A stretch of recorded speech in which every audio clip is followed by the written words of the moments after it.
Hey, everybody, and welcome to episode 10 of the BJJ Foxcast. I am your host, Alex Martinez. And today, again, we have my good friend, Alex the Tojo Kray, and we promised that we would do episode 10 together. I didn't know episode 10 would come this quickly, dude. I was like, oh, it's going to be in October or something. It's like, what are we, August? Yeah. Well, originally we were going to do, we're going to drop a podcast every couple of weeks. And man, that just seemed like forever. You know, and it's so fun. It's like surprisingly fun, right? It is fun, man. Yeah. It's I have a good friend, Steven, who is doing a lot of my editing. I've edited one episode, and it was like the worst editing job ever. So I apologize to everybody who watched it on YouTube. It was my first attempt at using the editing tool, and it was a lot of like. Usually, what they say is like if for every minute of a podcast, you should. It'll take you like 10 minutes of editing to do. Mm-hmm. Mine was like 30 because it was like, starting the software up, go to YouTube, how to import the files, go to YouTube. Right. And it's just like, and nothing in that editing tool is like intuitive. Oh, really? Do you know what the program is? It's Premiere Pro. It's awesome. Oh, yeah. It's really awesome. Once you start, once you learn the keystrokes, on the shortcuts, mm-hmm. man, you're banging through it. But the hard thing is like, when you have a guest on that's like super educated and they're trying to go into detail about what their expertise is, the camera's on them for a long time. And from, again, a lot of YouTube, the research, the bro research shows that like, if there's not a lot of camera angle changes, people get like, they get stagnant. Yeah, it gets a little stagnant. So, but then you're thinking like, okay, but if I take the camera off of him, at this point, and he says something really cool, then my edit is going to be, the wide shot instead of the face shot, and I don't know. That's what I was thinking when I was controlling the cameras when you had Samir on last. Yeah.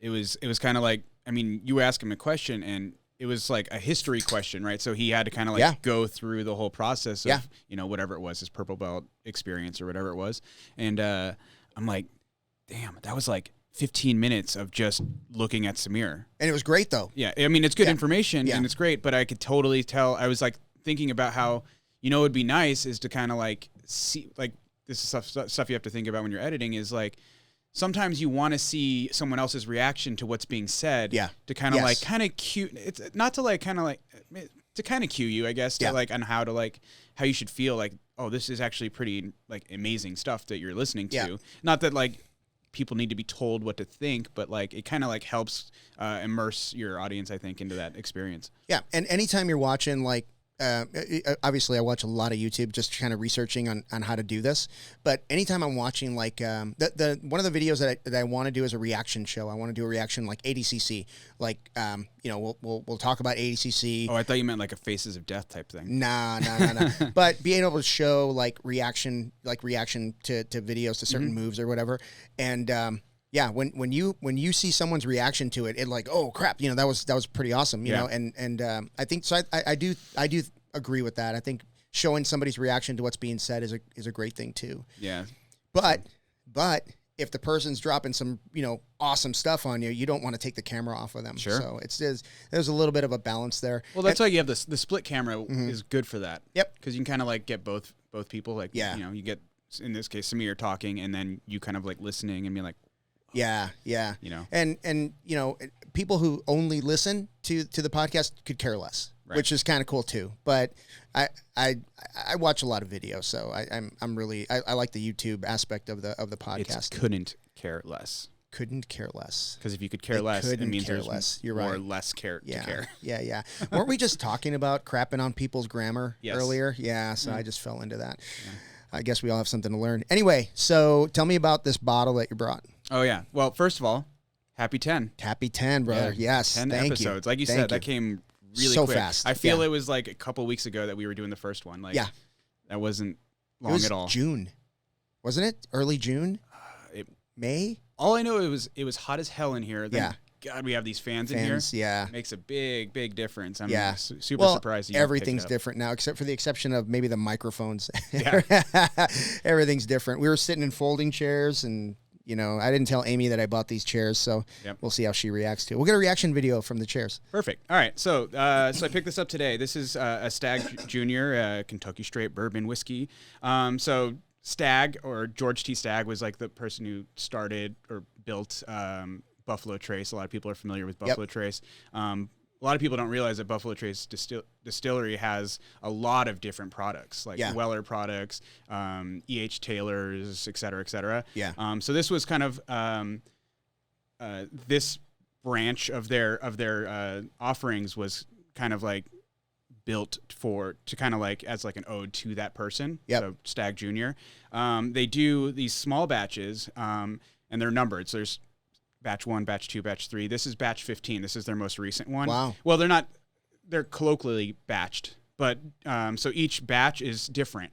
And you can tell by like the barrel proofing. So when a bourbon comes out of like the aging process, whether it's 8 years, 10 years, 12 years, or whatever, when they pull it out, a lot of people don't realize that a lot of that liquor, whatever it is, bourbon, tequila, rum, a lot of that stuff gets watered down to whatever proof is being sold on the stores, right? Okay. A barrel proof is whatever proof it comes out of the barrel is the proof that they're going to use. And it's different every single time because, there's a little bit of alcohol that seeps into the wood, evaporates out, right? So some barrels are stronger than others, right? Yeah. So in a barrel proof, they're not watering it down. So what you get out of the barrel is what is going into the bottle. So in this particular instance, this barrel proof is 131.1 proof. So that's 65.55% alcohol. Wow. By volume. Wow. So it's what's the average? What would it be like an average bourbon proof? I got a couple here that we most of them. So generally, like store bought, like cheap stuff is everyone's seen like 80 proof stuff. So 40% alcohol. Yeah. Most decent bourbons fall somewhere in that like 100-ish area. Okay. But they're, like I said, they're watered down to that. They don't come out of the barrel like that, right? Wow. A lot of that is most people don't have the palate for like really high alcohol that just comes out like hot whiskey, right? And then a lot of people, plus there's money to be made, right? Like you water it down and now you have more bottles, right? But I mean, there's, I think a lot of that goes into like making it palatable for more people also, right? Which again, sells more bottles, right? Right on. But then there's like the more like the connoisseur type person who wants to taste everything that's in that without it getting watered down, right? And that's typically the person who's going to like those barrel proof bottles. So again, this is a barrel proof at 131. So let's crack this baby open. Let's do it, man. Let's do it. And while you're doing that, I'll talk a little bit about what we did today. Today was an awesome day for us. We celebrated our second year as an academy at Aries East Mesa Brazilian Jiu Jitsu in Mesa, Arizona, off of Ellsworth and Guadalupe Road, and we had a really good showing. I mean, we're being at the 2-year mark was really special because there were guys that walked into our academy exactly 2 years ago, started with our very first, we call it the Warrior Challenge, our very first 6-week trial period. Cheers, brother.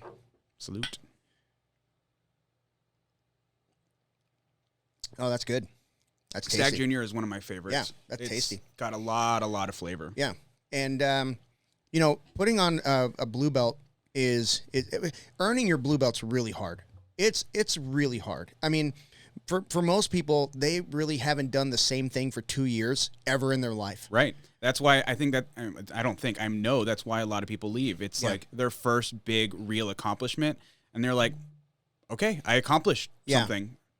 Yes. That's it. Yeah. Yeah. And I remember, when you got your blue belt just before I did, like maybe 6 months before I did. Mm-hmm. And man, I remember the blue belt class that you were in. I call it class because that's basically what it is. Yeah.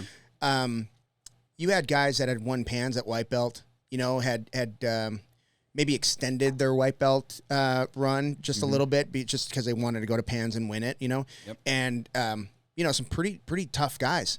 And man, I bet if we found that photo, maybe 3 of them are still training. Yeah. Maybe. Sad, right? It's really sad. It's really sad putting in all of that effort and all of that training and all of those blood, sweat, and tears just to quit at and all that talent.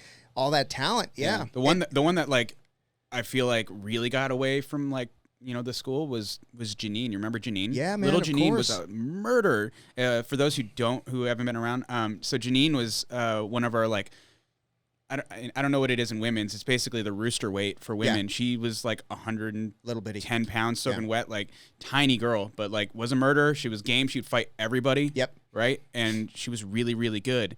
She got her blue belt. I think she moved and then tried to do a little jiu-jitsu when she moved, but like eventually kind of, fell off the map. Yeah, she was here for a little while, even as a blue belt, and kind of fell off the map. But I remember Janine and we didn't start exactly around the same, like she started a little bit before me, but she was new enough and small enough that a lot of people didn't want to pair up with her. Yeah. So me being the new guy, I paired up with her, and I was like almost 240 pounds. Yeah, you were a big boy back then. Big boy, yeah. And I sweat, dude. I sweat a lot, man. I mean, I sweat when I eat. I sweat when I sleep. And I was just pouring sweat on this poor kid, man, because she was like, and like you said, she's game, dude. Like she'll roll, she'll fight, and I really liked what she did. Like, when she started competing, I remember Paul talking about like, that's gonna be one of my fast track blue belts, right? Because she was just a monster, and she got into weightlifting. You know what I mean? She transformed herself in a very short period of time, and like you said, man, it's like, what could she be doing now with jiu-jitsu? She'd probably be a black belt by now. She'd definitely be a black belt. I think we got promoted at the same time together. Yeah. Like we were kind of on that same track because, I mean, that was back when I was definitely hard into tournaments. I went to every single tournament. When I was a white belt, man, I was gung-ho about jiu-jitsu. Like every tournament I would enter. So, yeah, I mean, it's there's so many people that, you think about, you're like, where's that person been? And they just quit jiu-jitsu. Yeah. Yeah, I look at a lot of the memories on Facebook that come up, and it's really hard. It's really hard to look at because like if you've got a room of like back then we had 20 people was a big class. Yeah. But if we got 20 people and we took a picture, man, half of them are gone or half. You know what I mean? Like people come and go. I get it, but man, there's so much, like you said, wasted talent. God, you remember back then when it was like. There would be, if we had a brown belt come into class, that was like, it was someone visiting. Yeah. Like, Wilbur was our purple belt, and he got injured. Yeah. Yeah, and then after he got injured, I think, like, we had a group like Aaron Wilson and then Ross Bimmer, Big Ross, before he moved away. He moved to, like, Globe or something. Brandon Walker, Bufanda. All those guys got purple belts, and that was, like, more than a year after I started. They were like the leaders of our team at that time, yeah. Yeah, they were. And, some of them, obviously some people got really into their careers. That's awesome. And Brandon Walker joined the Marine Corps. And, those things happen. And I'm glad for him. But he stuck with it. You know what I mean? I think did he get his black belt through Paul? I definitely got his brown belt, Brandon Walker. I think he's still brown belt. Belt? But he did get his brown belt, yeah. Yeah, so that's kind of cool. He stuck with it. But he's a monster, man. And now he's like, giant, not fat giant. He's just a big dude. Yeah. So that's kind of cool. But going back to our promotion today, it's we had a lot of people come from other academies. Sure. And from around the country, moving here and and joining our academy, and man, promoting those guys was cool. Maxing out some belts, and there was the way our school has grown so much. I mean, in the past 2 years, I mean, we have. I couldn't imagine trying to have one of those classes like Friday night. Couldn't imagine having that class on that at the first school that you guys were in. No way. Couldn't. No. At the first school, I think maybe 3 or 4 months in, we were literally doing Group A and Group B on the mat because we just had no room. And so, I mean, now our average class, like a small class, is 20. Yeah. That's a small class. My morning classes are 15 to 18. Yeah. So, I mean, we've got a really, really good thing going, a lot of consistency. Yeah. So, we had a guy like Big Ryan. Big Ryan, he's 6'7". The Viking, yeah. So he actually did like decathlon in college. Oh, really? He's a super athlete. I can imagine that guy running. He's a super athlete. He throws things, jumps over stuff, whatever. But he had, big guy issues, man, knees, stuff like that, hips. And man, I don't know how he's been able to overcome those things, but literally, like, there was one time when I thought he might be out for some surgery. Yeah. Nope. Just rehabbed it, got back in, and now tough dude. He's a tough dude, man. And he moves like a small guy. Yeah. And it's a big frame. So being able to belt him up was really cool. I mean, he's a purple belt now. Mm-hmm. And I was trying to talk to the guys about, what that means, right? and it's really difficult. I think the jump from blue to purple, in my opinion, is the hardest. Yes. It's the biggest skill jump. It is. A lot of people don't realize, because I think what happens a lot, because blue belt is really the big transition from being like this noob on the mat to like an actual jiu-jitsu practitioner. Yep. So blue belt, like especially competing, right? You can get someone who just got their blue belt who is still kind of like a noob, and then you can get that guy 3 or 4 stripe who's like getting ready for his purple belt, and that guy is, for all intents and purposes, a professional athlete. Yeah. You know, for the most part. Yeah. Yeah. They're all like, their game, right? Those are like really high level, especially at the adult level. Like we were talking about that earlier. It's like that adult level purple belt division and up, right? That's where it starts. Yeah. You know, blue belt's is impressive, and there's a lot of skill, but there's still a lot of stupid mistakes. Yeah. Purple belt starts getting sharp, and that's when people start working on what their game is going to be for the next, X amount of years. And it's, man, I mean, we have the privilege of rolling with some really talented adult purple belts. Yeah. And I say this all the time. I'm like, those adult level purple belts are better than a lot of black belts I roll with. Yeah. And if you're lucky, you'll find you'll roll with a purple belt, or you'll compete against a purple belt that's only been doing jiu-jitsu 6 years. Yeah. If you're lucky. Mm-hmm. Some of these guys came up through the kid system, and they're literally rolling at a black belt level. Yeah. Could you imagine rolling with Josh when he was a purple belt? No. Yeah. I mean, Josh is, it's funny you mentioned that, because when Josh first came to our academy and did a seminar, it's like almost like the first time I'd ever been on the same mat with him, maybe second. No, not true, because I'd been in the other academy with him, but he was pretty much new to us. He comes in and he does an awesome seminar, and Izuki's his brother. Izuki's the guy that helps him show. He's like the guy he shows the move on him, that his dummy basically, right? And I'm sitting there and I'm looking at Josh, a black belt, phenom, great competitor. And I'm kind of laughing because his purple belt brother could mop the floor with everybody in the room too. Yeah. Jacob's a good kid. Yeah. And he's a genius. Yeah, he's brilliant. Yeah. Was he valedictorian or valedictorian? Yeah, valedictorian of his class. And he's a brown belt and now. a jiu-jitsu murderer. Yeah. Yeah. So a really great kid too, really quiet. But yeah, if you're lucky, I mean, so the first time I was exposed to that, I didn't realize obviously, you learn things as you go. I was a blue belt, and there was a blue belt here. He was a guy from the Midwest. At your school, or? He was with Paul. Okay. Oh gosh, why can't I think of his name? It'll come to me. Anyway, he was a white belt. He and I were white belts together, but he was submitting like anybody. Like he had closed guard, and he would grab that collar, and you couldn't break that collar grip, and next thing you know, you're being triangled, and then armbarred, and he was really tough. So they kind of fast tracked him to blue belt, obviously, because I mean, other people want to feel good about themselves after getting submitted by. And I'm joking.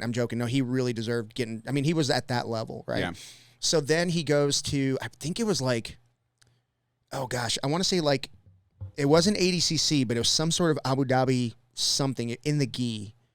But it was like a trial to go. Gosh, I can't remember. It was like a. Was it the UAE thing that they had in the Phoenix Convention Center? It was something like that, but it was, there were like, the stakes were higher. I can't think of the tournament, but the stakes were higher than that. Like you were qualifying to go somewhere and whatever. Anyway, he goes out there and he gets worked. I mean, he came back and he was like, it wasn't even close.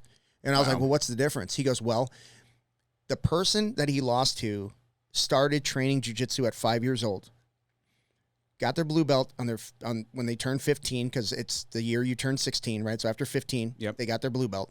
They did 2 years at juvenile blue belt. Now they're doing 2 years at adult blue belt. Right. Dude, he'd been training 2 years. Maybe they fast-tracked him. He'd probably been training 18 months, got his blue belt. Now he's training against this guy who's got years and years and years of experience. It's not even close. Yeah. It's not even close. So for those of you that are, winning some tournaments, or, doing well, or, you're the murderer in the gym and you think you're ready for the next level, dude, take your time. Take your time, man. Cherish it. Cause right now, I was there. We were talking about this earlier too. Like I can't remember. I remember, but I'm like, I can't remember if it was getting my purple belt or my brown belt, but I remember there was a couple of promotions that happened where I got passed up, and I was like, I don't know what's going on. I've been putting the work in. You get that like, I deserve this kind of feeling, right? Yeah, of course. And it's like, but then you look back on that time and you're like, good. Yeah. You know, I'm happy that I didn't get promoted earlier. Yep. Right? Because it's like, cherish it. Like, because you'll never, once you get promoted from blue to purple or purple to brown, it's like, you'll never get to do purple belt again. Yep. You'll never get to do blue belt again. It's over. Yeah. It's like, bask in that. Like, you know, cherish those moments, because once they're gone, they're gone. Yeah. Right? Yeah. I mean, once you're a brown belt, you'll never get to do any of the purple belt stuff again. Yeah. And it's like, go, you know, don't look towards the future and forget about the present. You know? Like, yeah, it happens all the time. Yeah, absolutely. And I talked about that a little bit in class because, you know, ever since like my daughter Jade was 10, maybe 9, I was coaching her soccer team. Yeah. And every season that I coached, the team was different. Mm-hmm. You know, we would have like the 5 or 6 core kids that came back every season, but you know, kids lost interest or they did other stuff, or we were the worst team in the league, you know, when we started, so they didn't want to play again. You know, you know, losing sucks. Losing sucks. But you know, I hope I taught them a very important lesson in the last game that we were all together. I had them all go in a circle and we held hands, and I was like, okay, so I want you guys to just take this moment in for a minute, because this team will never be together again. Yeah. And they're like, you're crazy. These are, you know, 11-year-old kids. Like, Coach is crazy. Which sounds so like negative. It does. It sounds negative, but I take it as a positive, because you've got to learn to, like you said, live in that moment. Because, like, for example, when our team went out to San Jose, right? When Paul and we were first part of Aries, we're like, we're going to go to San Jose and we're going to help represent. Win. Yeah, we're going to represent. We took like 23 people. Yeah. And again, that moment came to mind because, man, we're all staying in a house together. We're all, you know, it was awesome. It was such a good time. We were like spending all that time together, you know, away from home, you know, and going out to eat and, you know, partying at the Airbnb. Sure. But it hit me again, man. Like, this team will never be together again.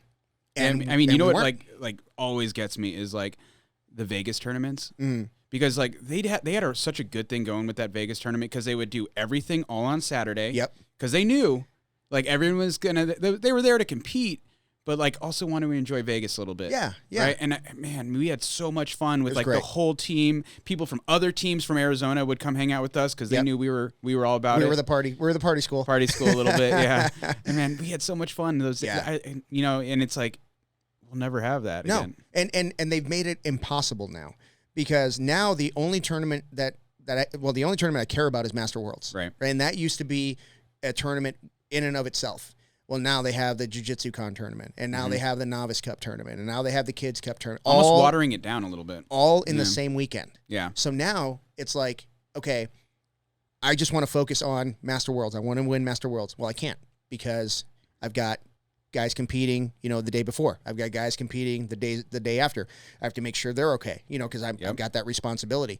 And like you said, man, the Vegas Open was probably my favorite tournament. Yeah. I mean, it's not like there was big accolades from winning. Oh, you won the Vegas tournament. No one gives a shit. No one cared. Yeah. No one cared. The venue was cool. Yeah. You know what I mean? And they had go-karts. You know, they had all sorts of stuff there. And and we were a mile away from the strip. So I remember one time, like when I had my blue belt, like that was one of those tournaments where you walk in at 9 a.m. and you're like, they're calling your name. Yep. At blue belt, you were the first to go, and which is nice because when you're a white belt and you're doing the Vegas tournament, you don't go to like 5 or 6 in the afternoon. Dude, you're sitting there all day like starving. Starving. You're like, I think I can have a sip of water. Being a little dramatic, but I mean, like, it was definitely like you're stressed out all day long because you're around everyone competing, and you're like, fuck, I got 5 hours till I compete still. Right. And then you get your blue belt, and then you're the first to go, and you're like, oh, this is awesome. It's out of the way. I come in, get a little warm, and then you go compete. Hopefully you do well, and then now you have the whole day to hang out. Yep. They served beer at the venue, which was like, food. What is this? Yeah. Yeah. I remember the second time I went out there, and I was like so close on weight. Yeah. I mean, close enough that I was like, okay, I'm going to chew on ice cubes like that. And I didn't go till, like you said, like 7, like 6 o'clock. I'm exaggerating, maybe 6 o'clock. But man, sitting there, I remember I finished my last match and I won. And I got my water bottle, walked over, had a slice of pizza on my way to the podium.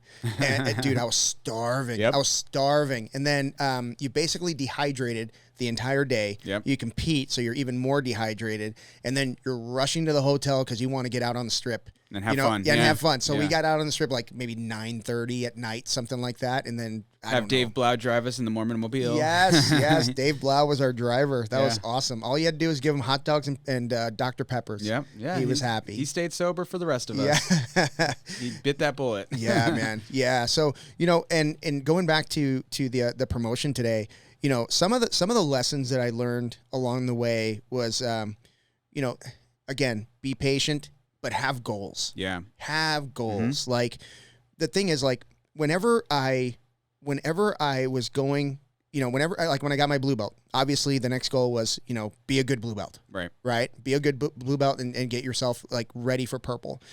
There are things you can do to make yourself a good blue belt. Number one, train, mm-hmm. Right? But number two, like, show up with a purpose, show up with an idea of what you want to work on. Mm-hmm. Right. I loved, going through techniques that I'd never done before.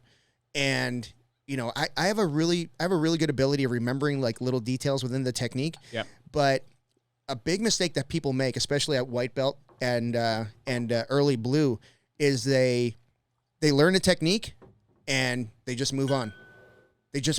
Like they don't try to really like grow within that technique. Mm-hmm. Right.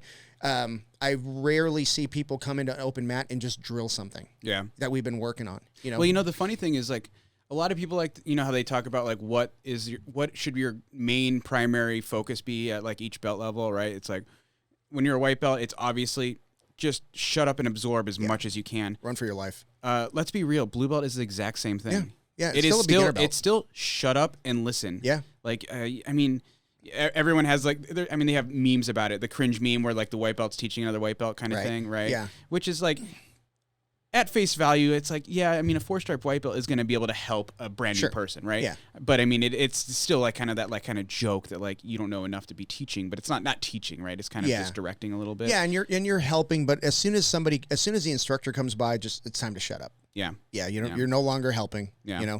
And it's fun, like, when you're teaching a class and you'll kind of like everyone's doing their technique or whatever we're working on today, and you walk around and you'll see like whoever like the upper belt is like kind of helping the lower belt a little bit. Yeah. And you just kind of start like watching and listening, and then they look up at you. I'm like, am I saying this right? I'm like, hey, I'd interrupt you if you were just saying it wrong. You're doing good, Yeah. Like, I think it's valuable. I think a lot of times like teaching is a great way to like solidify, knowledge in your head, and that's where it starts, right? Yeah. So, I definitely try not to discourage like people, even white belts, from showing things, but I definitely like to observe to make sure it's being taught right. Yeah. Or they're showing the right things, right? Yep. Too many blue belts kind of think that like, that you get into that blue belt and now they think they're an upper belt. And it's like, you're not ready yet. No, not yet. You can definitely, that's not to say that you don't have anything valuable to say, because you absolutely do, to like that guy who just walked through the door who doesn't know how to shrimp, right? Yep. You absolutely can show that guy how to shrimp. 100%. Yep. But, you got to know, it's tough, especially like, adult guys, right? How 18, 19, 20, 21. Yeah. It's like, yeah, piss and vinegar, right? Yeah, of course. Yeah. And you have to consider that as well. Like you can't take that. You're not going to drag that out of them. You know what I mean? They're going to be who they are, and you have to like work within that, whatever it is, that little habit that they have. Yeah. And that's like when I talk to like blue belts that are in that, or blue belts, purple belts, whoever, like any lower belt, or even sometimes, like even my peers who kind of like get into that, like, I want to say that ego zone, right? You just got to like, kind of like, that's just, it's going to happen, right? Yeah. Everyone has a little bit of ego, even if they say they don't. Of course. There's a little bit of like, I'm pretty good, right? Ego gets you back in the door. Yeah. After you've been worked, ego gets you back. Sometimes there is such thing as a healthy ego. Yeah, because you get hurt. You get hurt that ego. You want to heal. Yes. Right. Yeah. Good segue to injuries. Yeah, man. Yeah. What was your other? You had a knee recently, but what was an injury that you got early on that really like you had to fight through and come back from? A really good one was when I first learned about figure fouring from the back position, and then having someone like you. I used to think like, all right, you don't cross your ankles on someone's back, right? Everyone knows that. Well, most people know that. Most people know that, yeah. Dave Blau.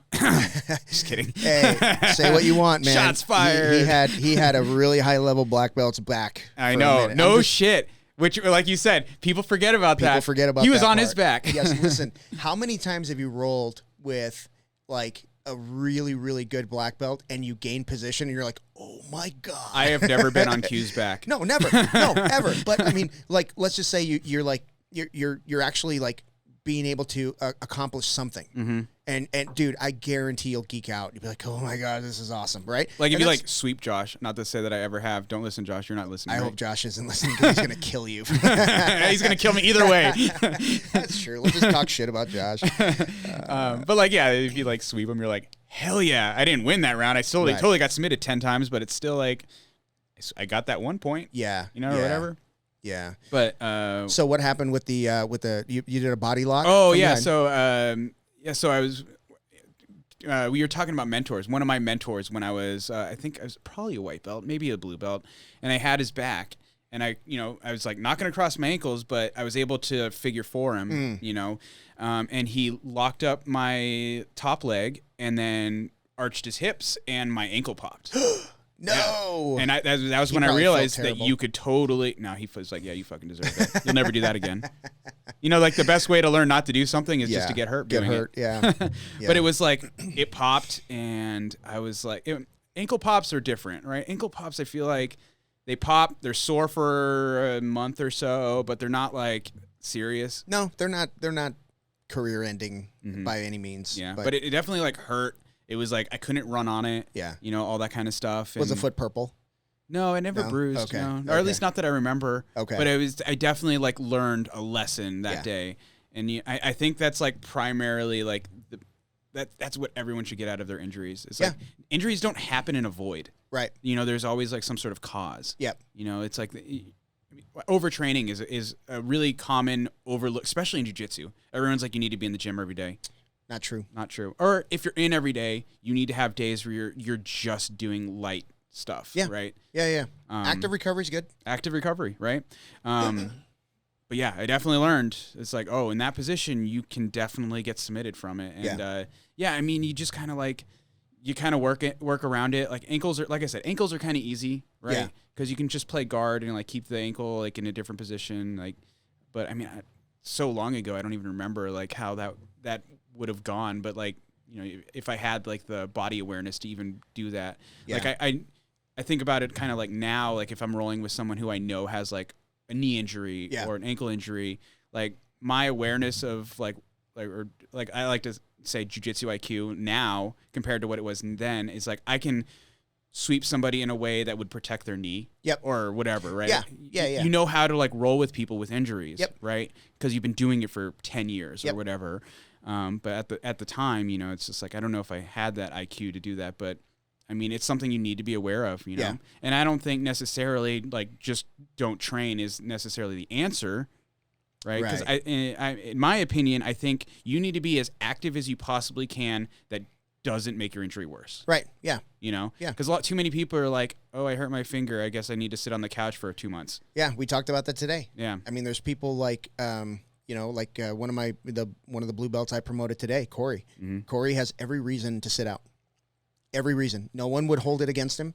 I mean, he has every reason to not train, every reason to be bitter, every reason to be an asshole. Nicest guy in the world. Trains every day. Trains every day, and he trains hard, man. Mm-hmm. I roll with him, and I'm like, I don't know how he's doing this right now because, you know, back pain, it's like a given. Like he has lived with back pain his entire life, and you know, man, you got choked up. I did, man. I can't help it. I can't help it. That guy is a. It's like, can he just be an asshole? I know. What is he? He's got to be like kick kittens when I'm not looking or something. He's just a nice guy. Nice guy. And you know, he's so grateful for. You know, I'm grateful to him. I am grateful to him, man. But he's grateful that just it's been a mutual thing. Like you know, he gives me energy, I give him energy. It's really cool, man. Yeah. But yeah, was that injury at white belt?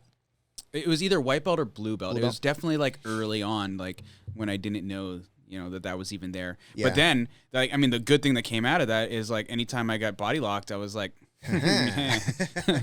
like, that's true. I was rolling with Dan the other day. I mean, this is a different scenario, but like having someone on my back as like crossing their ankles for him and attacking that ankle, like be dangerous in positions where you shouldn't be dangerous. That's true. It's like it's possible. You know, there's definitely things like I remember when we first learned baseball bat chokes. Baseball bat choking someone who just mounted you and then they go to sleep on top of you. Yeah. It's like if you're like able to like submit people from bad positions, like right now the big thing is the buggy choke, right? Oh my God. From bottom side control. Don't get me started. It works. It works like a champ. It does work. My favorite buggy choke video is the one where the guy breaks his own arm. I love that. Yeah. So fantastic. Is that UFC or Bellator or something Bellator recently? Yeah, or if you're like at the fight to win stage, like Aaron Wilson, and he just picked the dude up and slammed him. I don't remember who he was fighting, but yeah. Well, Aaron said that he was like out. Oh no, that was the one and fight to win that I was reffing, and I was sitting in the reffing booth or whatever, like the reffing table, and I was watching, and I'm like, oh, he's asleep. Yeah. He didn't slam him. He fell. Yeah. He passed out. And the guy let go, and Aaron was in business. I think he won that match, too. He did end up winning it. Yeah. And the problem with those techniques, though, is like you should definitely try to learn techniques where you can be dangerous from bad positions. Yeah, absolutely. But you can't rely on being dangerous from bad positions because you get a motherfucker like Aaron Wilson, you do that, he's just going to pick you up and slam you.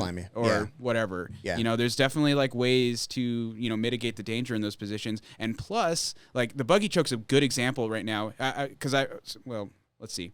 When I was a white belt learning ankle lock was my thing. Yeah. I submitted a lot of people at tournaments with ankle locks. Yep. That was like, everyone was like, oh, Tojo's got dangerous ankle locks. I also really sucked at passing De La Riva. Right. Because of that. Yeah. Because I'd be in De La Riva, they'd put their foot on my hip, I'd scoop up that hip and fall back. Yeah. Yeah, I don't have to pass your guard if I'm going to submit you, right? Yeah. And the problem is like, if you rely on a submission in a bad position, you're not really focusing on learning how to get out of that bad position. Right. Yeah. It's all or nothing. Yeah, Josh and I were talking about that this today before their promotions. It was like it's great, like the leg lock game right now. Yeah. Like a lot of these guys are like scooping underneath, looking for heels, looking for ankles, looking for knee bars, all the leg lock stuff. But how good is their guard retention? How good is their guard passing if they don't end up on bottom? Right. A lot of them are. Not to say that like people like obviously like Gordon Ryan and Craig Jones. It's like they're gonna pass your guard at will. Yes. Yeah. But like a lot of people who are like blue belts looking at those guys and they're like, oh, I want to be a heel hook master or whatever. But they're like not, rounding out the rest of their game. You fight those guys, you stay on top and you don't let them get underneath you. You pass their guard. They don't know what the fuck to do. Yeah. When you watch a highlight reel, you're making a one-handed football catch, right? Yeah. You're hitting a baseball into the gap. You're doing all this cool stuff that wins games, right? Yeah. They're not watching that guy do 1,000 catch 200 balls after practice. Right. They're not seeing the guy. They don't see the work taking extra BP, extra batting practice. They don't see the the golfer out there. One video that I like is there's a pro golfer out on a range, and it's piss and rain. Yeah. And it's just him and his caddy, and he's not dressed like a golfer. He's got, sweatsuit on, sweatshirt on and shorts, and he's just soaking wet. And that's what people don't see, right? When this guy's chipping like a fancy chip, doing whatever, he's put in a ton of work. Gordon Ryan has put in a ton of work. Peña's put in a ton of work. All these guys. He can heel hook you whenever he wants. But he can also pass your guard whenever he wants. Yep. He can also make sure that you never pass his guard. Yep. Like he can take you down. He can guard pull. He can play all kinds of positions. He can get out of side control and not have to buggy choke you. So like what Josh and I were talking about. So he's fighting Keith Krikorian next weekend. Yes, which by the time this posted, it'll probably already have happened. It'll happen that week. Yeah, I think it'll happen. It happened yesterday. Yeah. Josh won. Yeah. We're going to look in our crystal ball. Yeah. But I mean, like, we were talking about how, like, his game is more leg lock focused. Mm-hmm. It's easier to learn to defend leg locks than it is to learn how to pass guard or, like, have a really good unpassable guard. Yeah. Right? So if your, like, whole career, you're just learning how to be an assassin of the legs and not focusing on the rest of the stuff. Right. And to be clear, I'm not saying that Keith doesn't have that stuff. Oh, I'm sure he does. He's a killer all around. He's a well-rounded athlete. Absolutely. He would not have gotten to the final ADCC trials if he wasn't. Right. Yeah. I'm not taking anything away. I'm just using him as an example of like what we were talking about. But like, there's a lot of guys who do only focus on the leg lock game and they don't round out the rest of their game because they're only looking at the highlight reel. Right. Yeah. Right. So it's much more like more bang for your buck. Learn how to pass guard. Yep. Learn how to keep your guard. Yeah. Yeah. Forget the legs. Fundamental jiu-jitsu. Position before submission. 100%. And leg locks can be part of that fundamental game, right? Because you may have an awesome guard passer who cannot leg lock. He cannot defend or attack legs. That's also a gap. There's a gap in your game there that you gotta fill. Yeah. But learning a submission is way easier than learning positional like techniques. Drilling positional techniques. Yeah. I absolutely agree. Yeah. Especially passing. Yeah. I think passing is one of the most difficult things in jiu-jitsu. It is. It's the most time-consuming thing in jiu-jitsu. And it takes a lot of energy. Yeah. Right? I mean, so guard retention and passing, like the two things, like, I mean, they go hand in hand, right? Are the two most difficult things in jiu-jitsu, right? And if you can't do both, how do you ever expect to get to the submissions? Right. Right. And there's another layer to that. There's another layer. Now you're talking at jiu-jitsu at the highest level. Sure. These guys are professional athletes. They know where their body needs to be. They know how physically fit they need to be. But if you talk about the average person listening to this, the 12 people listening to this, but the average person, they're missing the most fundamental thing, which is get physically fit. Sure. Yeah. You're not going to be a good guard passer if you're not physically fit. You're going to tire. You're not going to be good at guard retention. If you're not physically fit, you're going to tire. Yep. And one of my favorite things in jiu-jitsu is when I pass somebody's guard after battling, going back and forth, switching directions, and finally I pass and I feel them deflate because they know that was all they spent had. all of their energy just trying to bit of prevent it. you from passing. Yep. Now, when I have somebody that I'm 90% past and they're shrimping and they're pushing and they're kicking and they're spitting, punching, whatever they can do, I'm like, this is a player. Yep. This guy knows. This guy's physically fit. I got my work cut out for me. The ones that deflate, that's it. I got them, I mean, I would say technique is primary. That's number one. But I would say physical fitness is 1.1. It's not even 2. Yeah, that's probably where we will disagree. Is I think the foundation is physical fitness. Yeah, that's the foundation. Well, so the reason I say that is, when you're like training, and let's say you're not training for a tournament, you can be beating everyone in your class without getting more fit. But when you're a white belt and you have less skill, you can rely on your fitness, or you can get fit and do better. Yep. But I feel like having good technique will take you farther. But at a certain point, you definitely need that physical fitness. That's why I say they're basically cousins, right? Like they're right there together. Yeah. I think technique edges out barely above that. Yeah. Just because like you almost like after you get like maybe purple belt, brown belt, black belt, like at that point, like you almost don't get, unless you're like rolling with someone who is your superior or like right there with you, you're not really getting a lot of cardio out of a round. True. Because you're playing the chess match. Yep. Right? Yep. And it's very controlled, and it's very much like, I'm not going to just go wild into this guard pass because I'm waiting for my position. Yeah. And I'm going to, execute this technique. And if I don't get it, I'm going to get back to a position where I'm stable. And, it's 100% like that, like looking for your opening. And it's much more methodical and less chaotic than it is. Like when you're a white belt, it's like the best way to pass guard is just keep trying. Keep trying. Yeah. I can 100% guarantee, I can 100% agree with that because rolling with Koa, for instance, when you roll with Koa is one of our black belts. Koa Kalama. He sucks. I'm just kidding. I love Koa. He's awesome. He's been my training. He took me under his wing when I first started. He was a blue belt, 2-stripe blue belt when I started, and he and we basically created the zombie crew. Like we were coming in at 5 a.m. because his job was such that he could not train in the evenings. So we would come in like super early and they just train for an hour. But he's been instrumental in my jiu-jitsu. But when you roll with Koa, if your hips are too high, you're swept. Yeah. If you try to attack too hard, he's going to get on top and he's going to stay on top. He's so powerful. Yeah.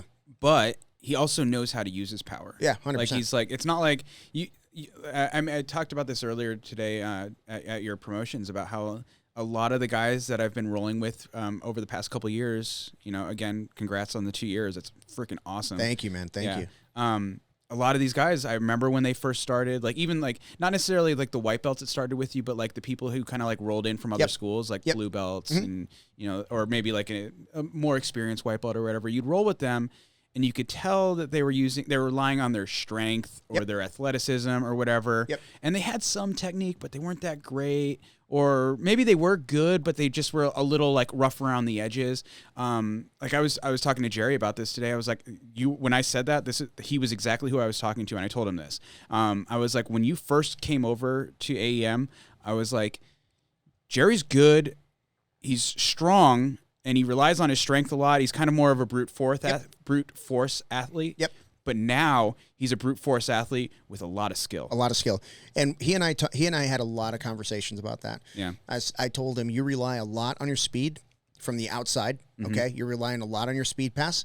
I want to see a knee cut. I want to see some smash. Yeah, you know what I mean? Yeah. So now he's going, now what I really like, our roll today, he and I rolled today. He stood up. I had double sleeve control. I had my foot in the right spot, my feet in the right spot. But he did a sprawl pass, and then he cut into a knee cut slice, a knee cut just pass. Transitioned right into it. Yeah, like, yeah, there you go, man. And that's what I've been looking. That's what I've been looking for. There's a lot of guys at your school now that have like come so far, and it's really cool to see. And it's really cool because I come in just about every Friday, to drop into your guys' Friday class, and so I get everyone in chunks. Yeah, instead of like like if you're there every single day at like your school, like all your partners are getting better with you, right? And you don't really notice it, right? You'll finally this is something we can talk about later too, about like hitting that plateau. Sure. It's not really a plateau. It's just all your partners are just getting good with you, right? But like you don't really notice the progression of all your partners. But when you're going to a school periodically, you see them jump every week or every month or whatever it is, right? Because you don't roll with everybody every week, right? Necessarily. Yeah. And it's like, I notice a lot of the guys who especially the younger guys too, who relied a lot on their athleticism, turned into technicians. Yeah. And now they're dangerous. Yeah. And they're brand new, man. They're only a couple years in. I was like, we were talking about that earlier with, I don't remember the kid's name. He's a white belt, 4-stripe white belt, young kid. And I was like taking it easy on him just because he's a smaller guy. Yeah. And I was just like playing with him. And then he was like, almost submitted me, and I was like, "Oh shit!" It's like, "Oh, I have to actually like respect this guy's triangle game or whatever." And Vin looks up at me and he's like, "That was close," and I was like, "It wasn't that close." It was pretty close. I think that a lot of that comes from our commitment to our fundamentals program. 100%. Yeah. So our fundamentals program is not sexy. Yeah. It's not sexy. Well, like Samir was talking about, it's like you need to get that baseline down the roots before you can even start thinking about berimbolo or whatever. Get the regular like Toriano pass or knee cut pass, all the really fundamental passing close guard. Yep. All that stuff. You see even now at like higher level, you get people in close guard. Close guard's the worst guard to pass. Yeah. It's if you don't know what to do there, it is very frustrating. Yeah. But yeah, our fundamentals program is such that if you had some jiu-jitsu experience, you'd be like, nah, I don't need that. Yeah. But you do. And we've had guys that spent their first year just doing fundies. Yeah. And all we do is drill the same exhausting move every week. Yeah. Like it's one move per week, and we just drill it and drill it and drill it and drill it. Which is not sexy, as you said. It's not sexy. It'll pay in dividends. It really does, man. It makes it like you can't emphasize it enough, like how important it is. Like I wish that I focused on that stuff more when everybody does. Like there's like close guard technique that I've learned as a purple belt or brown belt that I'm like, I could have learned that as a white belt. Yes. 100%. We were talking. I asked that question to Samir about like, I really struggle with like the 6Ams class because there's a lot of guys, and you remember from like the zombie crew, it's like you get a lot of guys who there is no fundamental class for those guys. Yeah. Because they don't have time. They don't have time. They're only showing up at 6 a.m. Yeah. And it's like it's so tough to like balance that like here's like a really fundamental technique that you're going to lose every blue belt, purple belt, brown belt in your class. Yeah. You know, but you would be surprised. You would be surprised how not. I don't think you should worry about that because mixed levels 6 a.m. Yeah. I implemented, and we've been doing this for a month, so it's getting better. But I implemented, hey, we're just going to work on very, very basic transition from from armbar to triangle to omoplata. That's going to be part of our warm up, and it's just going to be. And I was like, okay, so we're going to do this. Go from armbar. We're going to transition, blah blah blah, omoplata, then triangle. Sorry. So, and then I'm watching these guys, and I'm like, okay, everybody stop. We're just doing armbar for right now. Yeah. I had to bring them all back in, and because that is something they just were not practicing on their own, right? Yeah, I feel that way a lot where I'm like right now I think the vast majority of the people in my 6 a.m. mixed levels class is purple belt, blue belt. Okay. About that range, yeah, right? Yeah. Very few like brand new white belts, but lately we've had some brand new white belts come through, and I'm like, oh, this technique is totally going to get lost on you. Yeah. And it's like, especially like if they come in the middle of the week and you've already kind of been going over a curriculum. Yeah. You're like, well, shit, do I need to like take a step back? Like, it's tough, man, balancing that stuff. What I do, cause I'll get those guys and they're kind of like, they're kind of passing through, you know what I mean? Like they're not going to be there tomorrow, but they showed up today. So let's work on with them today. And what I'll do is like, if I'm showing like a complex technique, there's a fundamental aspect to that complex technique, right? So I'll just tell them, I want you to focus on this piece. Don't worry about the end. Don't worry about the end result. This guy's been doing this for 3 weeks. So he's going to work the whole thing, right? You're going to be Azuki, but I want you to focus on this. So I just have him focus on that fundamental piece. Yeah. That's really all you can do. That's really all you can do. Step 1, 2, 3, and then 5, 4 through 7 is on the other person. Yeah. So. Yeah. I mean, when you're thinking about like building the curriculum, right? I mean, obviously like, I'm not sure if you guys use it, but Aries has like a fundamental curriculum. That's fantastic. It's built up. Yeah, it's great, right? Yeah. We use a slightly different curriculum that incorporates a lot of those. Yeah. I mean, I look through it a lot of times, and I'm like, geez, how do I keep both parties, occupied with this? But like you said, like there's a fundamental section of each advanced technique that needs to be learned. Yeah. Right. And you can teach the fundamental stuff, and then be like, all right, and you can also move into this. And my problem is like when you show a fundamental technique that has like advanced application, you show that advanced part of it, and that new guy is excited about the advanced part of it. Yep. And they want to learn that. Yep. And you can't, and you can't just be like, all right, all the white belts only focus on this section. Yeah. Everyone else, this is for you. Yeah. You can't do that because they're going to be like, I want to do that too. Of course. Because they want to be included, right? Yeah. They want to be part of the cool kids, right? The upper belts or whatever. So, just on that, keeping people's attention. So, one of my purple belts is he's a transfer, basically moved here from San Jose. Mm-hmm. And his old school had one curriculum for all belts. And it's like, their association is like super high level. And they would test for belts. Yeah. And the really cool part about this guy is he doesn't compete. That's the cool part? Part of it. That's part of it. No, that really is part of it. Yeah. He doesn't compete. A lot of the stuff that he does is cutting edge. Yeah. Like he really studies the game. Yeah. But he's so fundamentally sound. Yeah. That he can always fall back to, very, very simple things. Well, look at Kron Gracie, right? Yeah.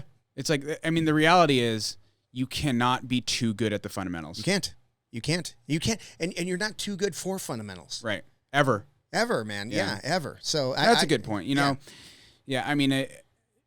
All else fails is like teach fundamentals, right? Yeah. There's nobody who is above learning more fundamentals. Yeah. Or at least drilling more fundamentals. Right. Even if you like already know how to like, you get the sleeve grip, pass it over, trap the arm, stand up, the typical like closed guard pass or whatever. Yeah. You can't drill that enough. You can't. And it's crazy because like the other day, Josh is showing just a simple transition, side control to mount, side control knee on belly to mount. And he showed one detail that I'm like, whoa, show me that again, right? Because there's always something in there. There's always something in that pot that you didn't quite catch or you're not quite doing. And the way Samir was explaining that very same move, I mean, it's so funny that Samir is explaining that very same move in detail, like what it takes to have that control the shoulders, control the hips, create space, and then drive the knee through. And that's exactly what Josh was doing. And then Josh showed another little piece to it, and I'm like, holy crap. Yeah. Like, yes, I knew how to do that, but I didn't realize I wasn't teaching it this way. Yeah. Right? I wasn't teaching the aspects of... That shoulder line, hip line thing that like Samir was talking about, it's like, that's a great way to articulate that. That's a great way to articulate it, yeah. Yeah, because it really is that, right? Yep. Like, when you're doing the knee on belly, like kind of slide over into that mount position, you're, like, separating his hips from his shoulders. Yes. Like, you're getting that underhook, like Josh has been showing, right? Underhook that far shoulder. Yep. And you're driving that knee into their hip, pulling his whole body apart. Yeah. Or pushing his whole body apart, and then bringing the arm up. Yep. Creating that space. Yeah. Once you're in that position, you're kind of fucked. You're kind of fucked, yeah. You know, you can hop over into high mount, or you can just slide over into standard mount, whatever your preference is. But like, if you separate someone's shoulders from their hips, they're not strong. Yeah. You know? Yeah. I want to talk about, excuse me. I want to go back to overcoming injuries real quick. Yeah. Super important. So, one of the injuries that I sustained early on was a groin pull. Were you there for that when I did I've Vegas been there Open? For your entire fucking career. Yeah. So we went to do the Vegas Open. It was the second time I was there. And like you said, like I was not prepared for the stuff I didn't know. Yeah. And we were training on puzzle mats at the time. Yeah. Right? So very grippy. Yep. Right? You push and you move, right? And ruins white keys. Yep. Yes, it ruins white keys. But we were competing on the zebra tatami mats, which are hard surface, very slippery. Slip all over the place. Yes. So I remember being a white belt and everyone's like, you're gonna be surprised how less friction you have when you go compete, because we had the puzzle mats. Absolutely. Yeah. So it was very simple. I was going knee on belly, made a white belt mistake. I kept both knees flat. Like I had one knee on the mat, one knee on my opponent, and my opponent hip shifted. So he split me, and I'm not flexible. And I ripped my groin. People say tore. I ripped that thing. I felt it go pop, pop, pop. And I was like, and that was like in my second match, and I had one more to go. And I remember I'm talking to Amy, and I said, So you won that one? Yeah, okay. I won that one. So I'm waiting to go into the final, and my groin it's on fire. You're like, put me on the mat now, it hurts or it's so just bad. going to get worse. So I go to Amy, and I was like, hey, I may not do the final. I may not do this. And she goes, I think she said something like, if you don't do it, you're going to be unbearable. So, so just do it. You're going to be so upset with yourself if you didn't try. Yeah. Because you already fucking tore it. Yeah. So I did my last match, submitted the guy, and I was done. I was purple from my knee to my belly button and everything in between. Ooh, I've torn my groin before, but I've never torn it that. I don't bruise. Like when I hurt my knee, I didn't bruise. Yeah. Like, I don't really bruise, but that groin injury, groin and hamstring, dude, you don't know how much you use your ribs. Ribs is another one. Yeah. Ribs, groin, hamstring. You tear any of those. Yeah.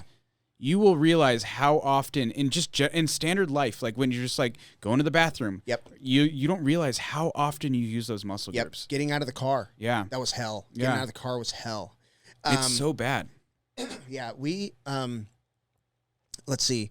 It took almost a year and a half before I was completely pain free. Yeah. I mean, there was always that little nagging pain. When you get to that bruise level, I feel like that's when it's serious. Dude, it was bad. Yeah. It was bad. Yeah. But that was the first one I had to overcome. And obviously I had a couple knee injuries. I broke my foot a couple times. Breaking toes was everyday occurrence when you're on the puzzle mats. Yeah, it's not a big deal. Yeah. You don't need toes. No, toes are fine. But I did break my foot a couple times. And when I ripped my knee, that was the real I had to really dig deep on that one. I was really bummed.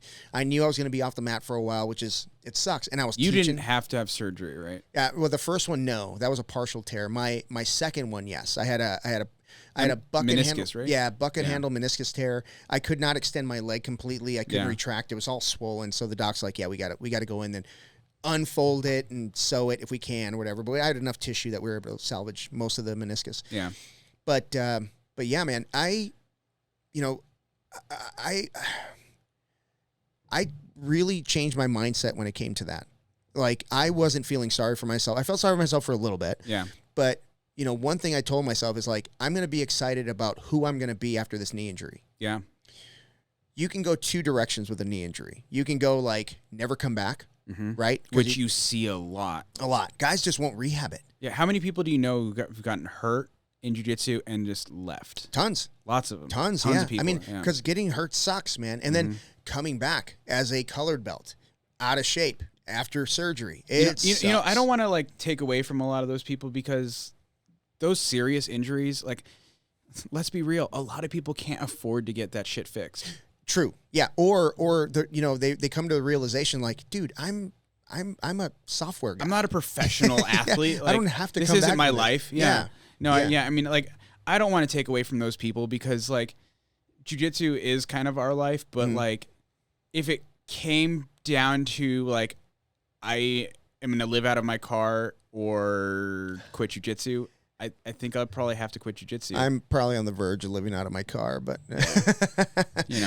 I mean, you know what I'm saying? Like, it's like, yes, you want to say, like, you can push through it. Yeah. But, like, financially, a lot of people can't. Agreed. You know, and agreed. It sucks. Yeah. Like, thankfully, like, personally, I'm in a spot where, like, when I had my knee injury, like, there was no question. There was a question, because, you always go through, like, well, I know lots of people who don't have an ACL or don't have an MCL or LCL, and they just train.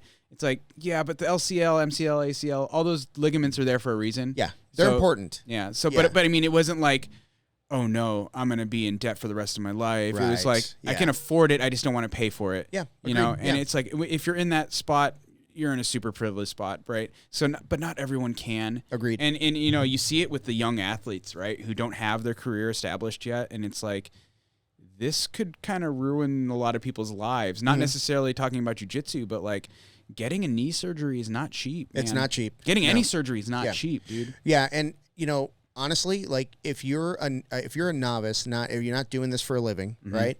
You don't have sponsorships, you don't have anything like that. You're just doing it because this is your quote unquote hobby. If you don't have insurance, don't compete. Don't. I mean, train. Yeah. Because you can kind of control that somewhat, right? You can, like, I don't stand up for every round. I sit on my butt most of the time. I'm sure the statistics are out there, but I wonder what the statistics are on how often people get injured training versus competition. Well, I would 100% assume that the training injuries are more just because you train more. I mean, it's just like, people say, oh, you're 90% of accidents happen within a mile from your house. Well, yeah, idiot. That's where you're most of the time. Most likely going to be close to your house. Yeah. So you're going to be driving home. Right. But yeah, I mean, I've had fewer accidents in Houston, Texas than I've had in Arizona. Okay. So let's just, be real. But, yeah. So I mean, the most catastrophic injury I've ever had in jiu-jitsu was at a tournament. Oh, was it? Yeah. Yeah. When I completely popped my LCL, that was the Phoenix Open 2 years ago. Yeah. Right. And I've, like you were talking about, like, it's like you can go one of two ways, and I was definitely like, when I realized what happened, like, when in the moment you feel the pop. It does not hurt. Yeah. You see all these people fucking freaking out in tournaments. It's like, you didn't fucking feel that. It's just scary. It's scary. It's scary. It's scary. 100% scary. It popped. My opponent looked at me and he was like, "Was that your knee?" And I was like, "Was that my knee?" And I was like, didn't quite realize what happened until I stood up and was like, "Oh yeah, my knee just popped." Wow. Yeah, and I was like, and like, it was so weird because, like, I remember standing up, I'm kind of like, shaking my knee. I'm like, it feels stable. Like, I think I'm okay. Yeah. And then the ref looks at me and is like, "Are you guys going to fight?" Like, he didn't, like, I'm like, in what world are you not just disqualifying me for, like, verbally tapping, essentially? Pretty right? much, yeah. Did you yell out? No, I mean, we both kind of, like, let go. Like, he, like, looked, like I said, my opponent looked at me and I looked, like, and, I give that guy all the credit in the world because he was, gentleman and a scholar, as they say. He could have easily gone, Yeah, he like, my knee popped. He stopped what he was doing. I stopped what I was doing. We both looked at each other and we're like, oh, shit. Yeah. And he was just like, stopped, let me get up. And like, you know, I tested my knee and I was like, it feels fine, but, you know, I don't know what the hell happened. Yeah. You know, so I like, you know, we both stopped. Ref looks at me and I'm like, no, I'm something's not right. Yeah. You know, so I walk off the mat. But like when I was walking off the mat, I remember thinking, I'm like, I'm fucked. That sucks, man. You know, I remember thinking like, this is going to be a big setback. Yeah. You know, I wasn't thinking like I'm quitting jiu-jitsu. It's heartbreaking. Yeah. It was like, what I was really thinking is like, I'm not going to be able to train hard for a year. Yeah. You know, because you always hear about, you know, people getting surgery and it's like 9 months till you're actually like training again. And then it's like drilling for 3 months or whatever. You know, you always hear the worst case scenario goes through your head. Right.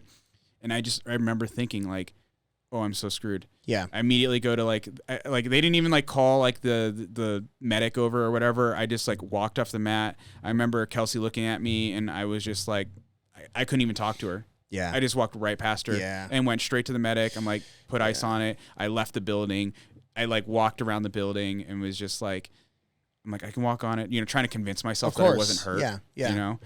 And then, you know, I remember going to, we have one of the cool things about jiu-jitsu is like you are surrounded by different people from different careers, different, you know, all sorts, like we all know like doctors, physical therapists, you know, biologists, you have, you know, all sorts of different people. Right. So, you know, I had James Kilgore, one of, you know, he's a physical therapist. I remember, you know, I was like, sent him a message like, you know, this is what happened. He's like, come over, let me take a look at it. And he like, you know, did like the testing where they like, you kind of like relax your knee. Yeah. And he like, you know, manipulates your leg. And he's like, well, it feels stable. And I'm like, okay. So I'm like, all right, maybe I'm not hurt. Maybe I just kind of sprained it and, you know, everything's good. I'm just going to need to, you know, recover a little bit. And then I'm like, but I'm going to schedule an ortho, you know, to get at least an MRI. Yeah. Yeah. So I go to my ortho, the guy you recommended, Dr. Zeman. Dave Zeman. Great guy. Great ortho. He feels my leg and he's like, feels stable.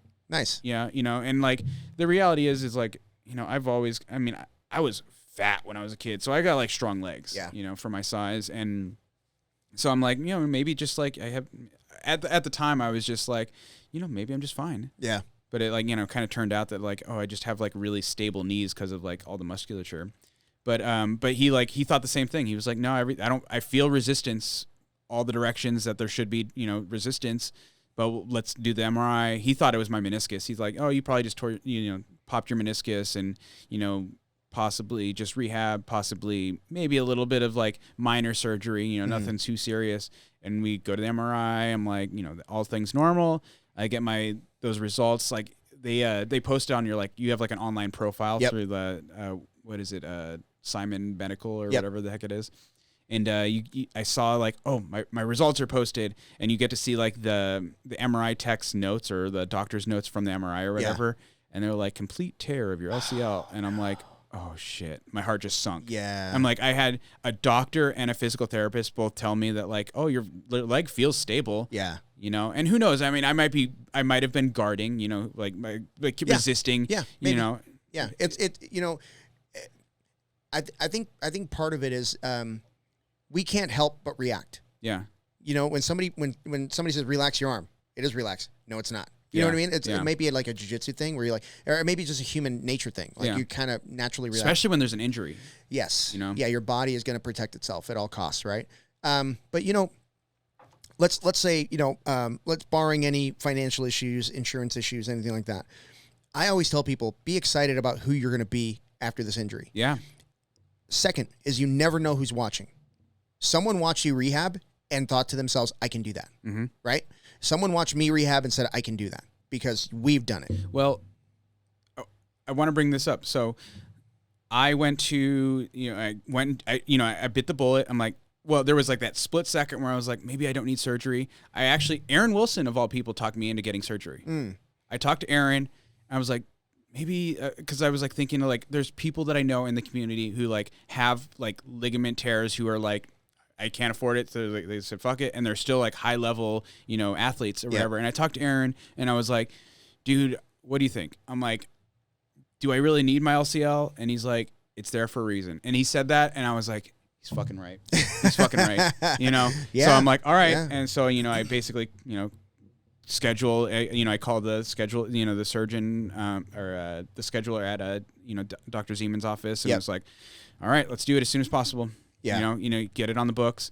You know, and the funny thing, this is kind of like an aside. The funny thing, it was like, I had my LCL completely torn, and I was like prancing around in the desert with my friends, like, you know, because that was hunting season. Yeah. That was, I think it was last August. I think I injured myself in August. I think, or no, I must have injured myself in July, because I think my surgery was August 28th or something like that, and that was like right after, you know, our early season archery deer started. So I was like prancing around in the desert with my bow. Oh my god! But it was like my knee was stable enough for that, even minus an LCL. But anyways, that's besides the point. Yeah, so but like you said, you probably had really strong legs that could support that, because part of my rehab was working with Vin. Yeah. I went to Jenny. Stability stuff. Yeah. I went to Jenny, and, you know, I did all of those exercises that she had me do.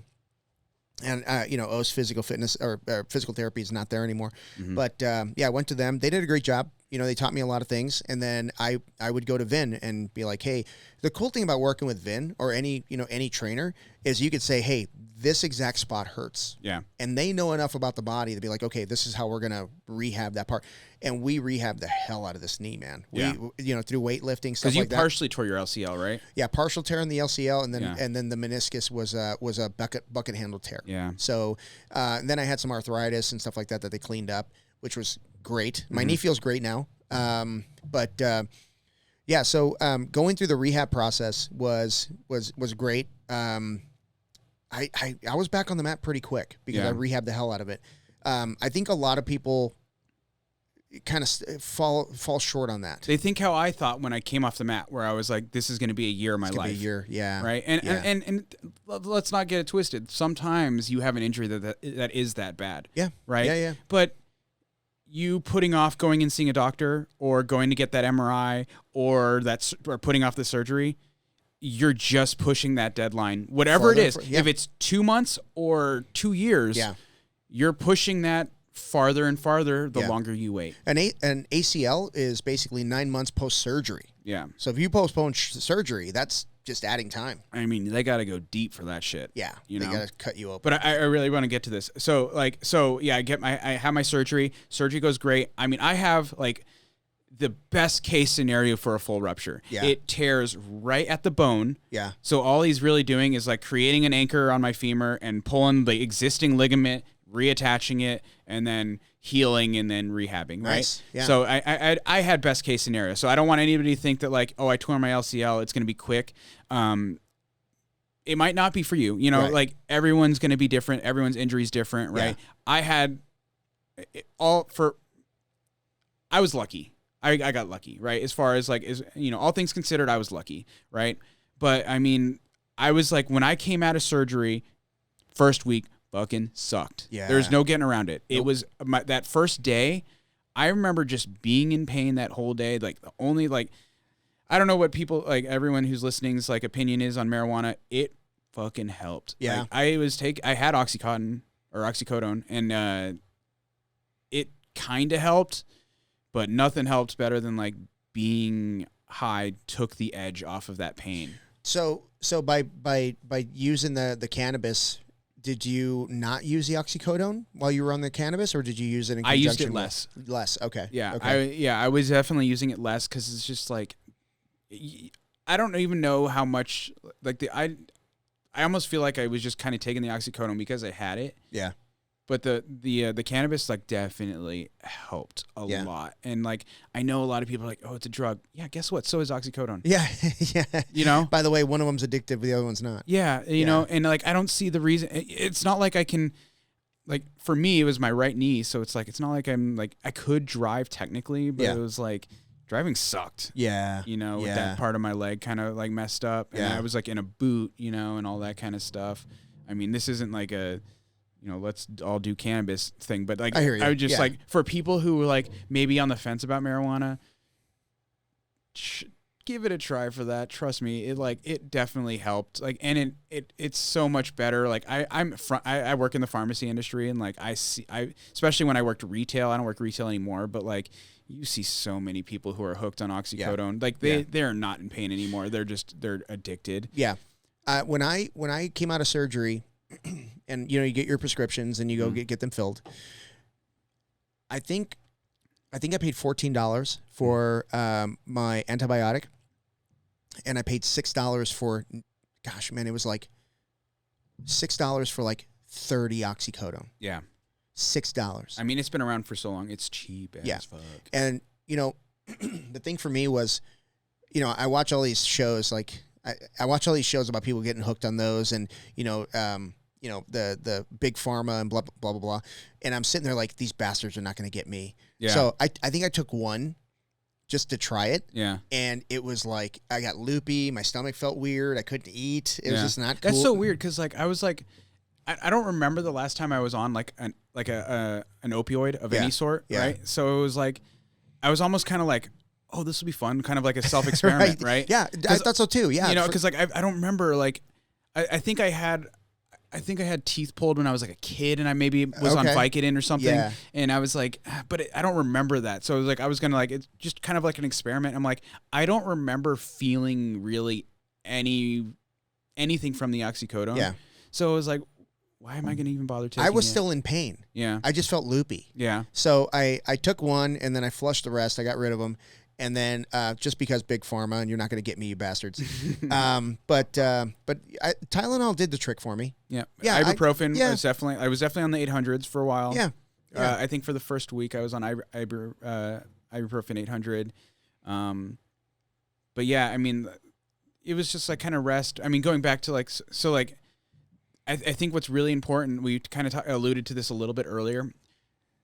I was walking every single day. Yes, me too. I was in pain. Mm-hmm. Don't get me fucking wrong. Mm-hmm. I was in pain every single day for that. Well, not every single day. The first like 3 days were like pain pretty much constant. Yeah. And then after that, it was like, if I would accidentally like overexert my knee, I'd feel a little bit of pain. But like, in general, I was pretty painless. Yeah. Not painless, but uncomfortable. I just remember seeing you very uncomfortable. Yeah. Yeah. When you first came out of it, you still had the leg brace and shit like that. It was, you looked very uncomfortable. But I like made a point of doing as much as I could. Yeah. And I think that I don't think you can stress that enough. Like, I think years and years and years and years ago, like, it was basically like you had surgery, stay in bed and stay off of it, and that's the only way you're going to heal. Yeah. The reality is, the more you do that isn't aggravating your injury, the better. Yeah. Because that increases blood flow. Yep. That's gonna lessen the healing time. And I took that to heart. And I was like walking to the bathroom, like, and trying to put weight on my knee. Yep. Trying to like, scary. Not trying to like, exactly. That's, honestly, that's the hardest part, is the mental part, right? Like you're like testing your knee, but you're like waiting for that like extra pop. And then you're like, there goes your knee again. Now you need to get surgery again. You're like, but that doesn't happen. Nope. It's like you don't realize, like, those sutures that they're using, you can't tear those. Right. Unless you're like, someone knee bars you, maybe you're going to tear They're Kevlar or something like that. They're really super tough. You're not going to just tear them walking to the bathroom. Yeah. Right? Yeah. So it's like, you got to get that, past your head. You got to like, I mean, especially in jiu-jitsu, right? We're kind of like taught, like, be comfortable in the uncomfortable, right? You kind of have to take that to heart, and it's no more important. I don't think it's ever more important than like when you're trying to recover from an injury. It's like you're gonna be uncomfortable, right? So let's deal with it. Just deal with it. Yeah. It's not. You'll get through it. Yep. It sucks right now, but you'll get through it. Yeah. And what I really wanted to get to is like, the second I had PT, like I signed up. I called. I talked to a lot of different people. I talked to Josh Rodriguez. I talked to Aaron. Both of them were like, talk to Greg. You had Greg on 2 weeks ago. Yeah, Greg's awesome, man. Greg, I'm going to him now. Yeah, you're welcome. Yeah. I was telling Kelsey, I was like, all you motherfuckers go to Greg because of me. and the reality is, like, everyone goes to Greg because Josh awesome. Rodriguez or Aaron Wilson, right? Because they told me to go to him. Yeah. But like, there's really no substitute for a physical therapist who knows the stresses of jiu-jitsu. Yeah. So if you didn't listen to Greg McClarty's episode 7, go listen. Shame on you if you didn't listen. Yes, shame on you. That's right. Shame on you if you didn't listen. But Greg's a jiu-jitsu brown belt. Yes. So he is well versed in the stresses of the body that you will be putting yourself into in jiu-jitsu. Yeah. What more could you ask from your physical therapist? Right. Yeah. Like, that is the best case scenario. I was talking to someone today about how, like, when you're, I was talking to Sean. Sean Academia just had his gallbladder removed, right? Yep. And his surgeon was like, yeah, you're good to start doing whatever you're comfortable with. And I was like, that motherfucker has no idea. He has no clue. No clue what you're going through in jiu-jitsu. I was like, I'd probably give it a little extra time. Yeah. Because he doesn't realize how much core, like, they just did abdominal surgery. Dude. Your abdominal wall is not healed yet. Yeah. It's like, having someone who knows, like, the specific, like, I mean, the reality is like your entire body is under stress when you're doing jiu-jitsu, right? Yep. But the specific positions that you're going to be in, having a PT that knows those positions, it's priceless. Yeah. It's priceless. Yeah. You know, I worked with Greg, and we would work on jiu-jitsu specific, like, you know, positions. So, I mean, I can't recommend him to enough people. Yeah. You know? Looking for a sponsorship. Just kidding. Greg, if you're listening. Yeah. No, I'm just kidding. But I mean, I want nothing but the best for Greg, because, like, I hands down think if I would have went to, like, you see, like, ATC or, you know, all those, like, kind of like cookie cutter, you know, MIC PT gym or MIC PT, like, clinics or whatever all over the place where you're just a number. Yep. It's like, I'm sure they'll get you to where you need, but if you could do the best and pay the same price, why not? Absolutely. Right? Absolutely. And Greg, in my opinion, if you're a jiu-jitsu athlete and you get injured, there is no substitute. Go to Greg. Go to Greg. Yeah, absolutely. You know, I give him a lot of credit for, you know, getting me back on the mats. Like, so I had surgery, like I said, August, I think 28th-ish, the end of August, and I was back on the mats in December. Wow. Like training. Wow. Yeah. It took 2 months before I was, like, drilling. Yeah. And then a month of, you know, like, of drilling, and then back, and then basically real training. And, like, now I think my year, I guess we're almost at a year, And people ask me, like, how's your knee doing? I'm like, I have two great knees. What are you talking about? You know, which one? Yeah, which knee? Which good knee? Yeah, You know what I mean? But it's like there's just no substitute for having a good PT that knows the stresses of your body. Yeah, you know, that they do the specific stresses that your body's going to be in jiu-jitsu.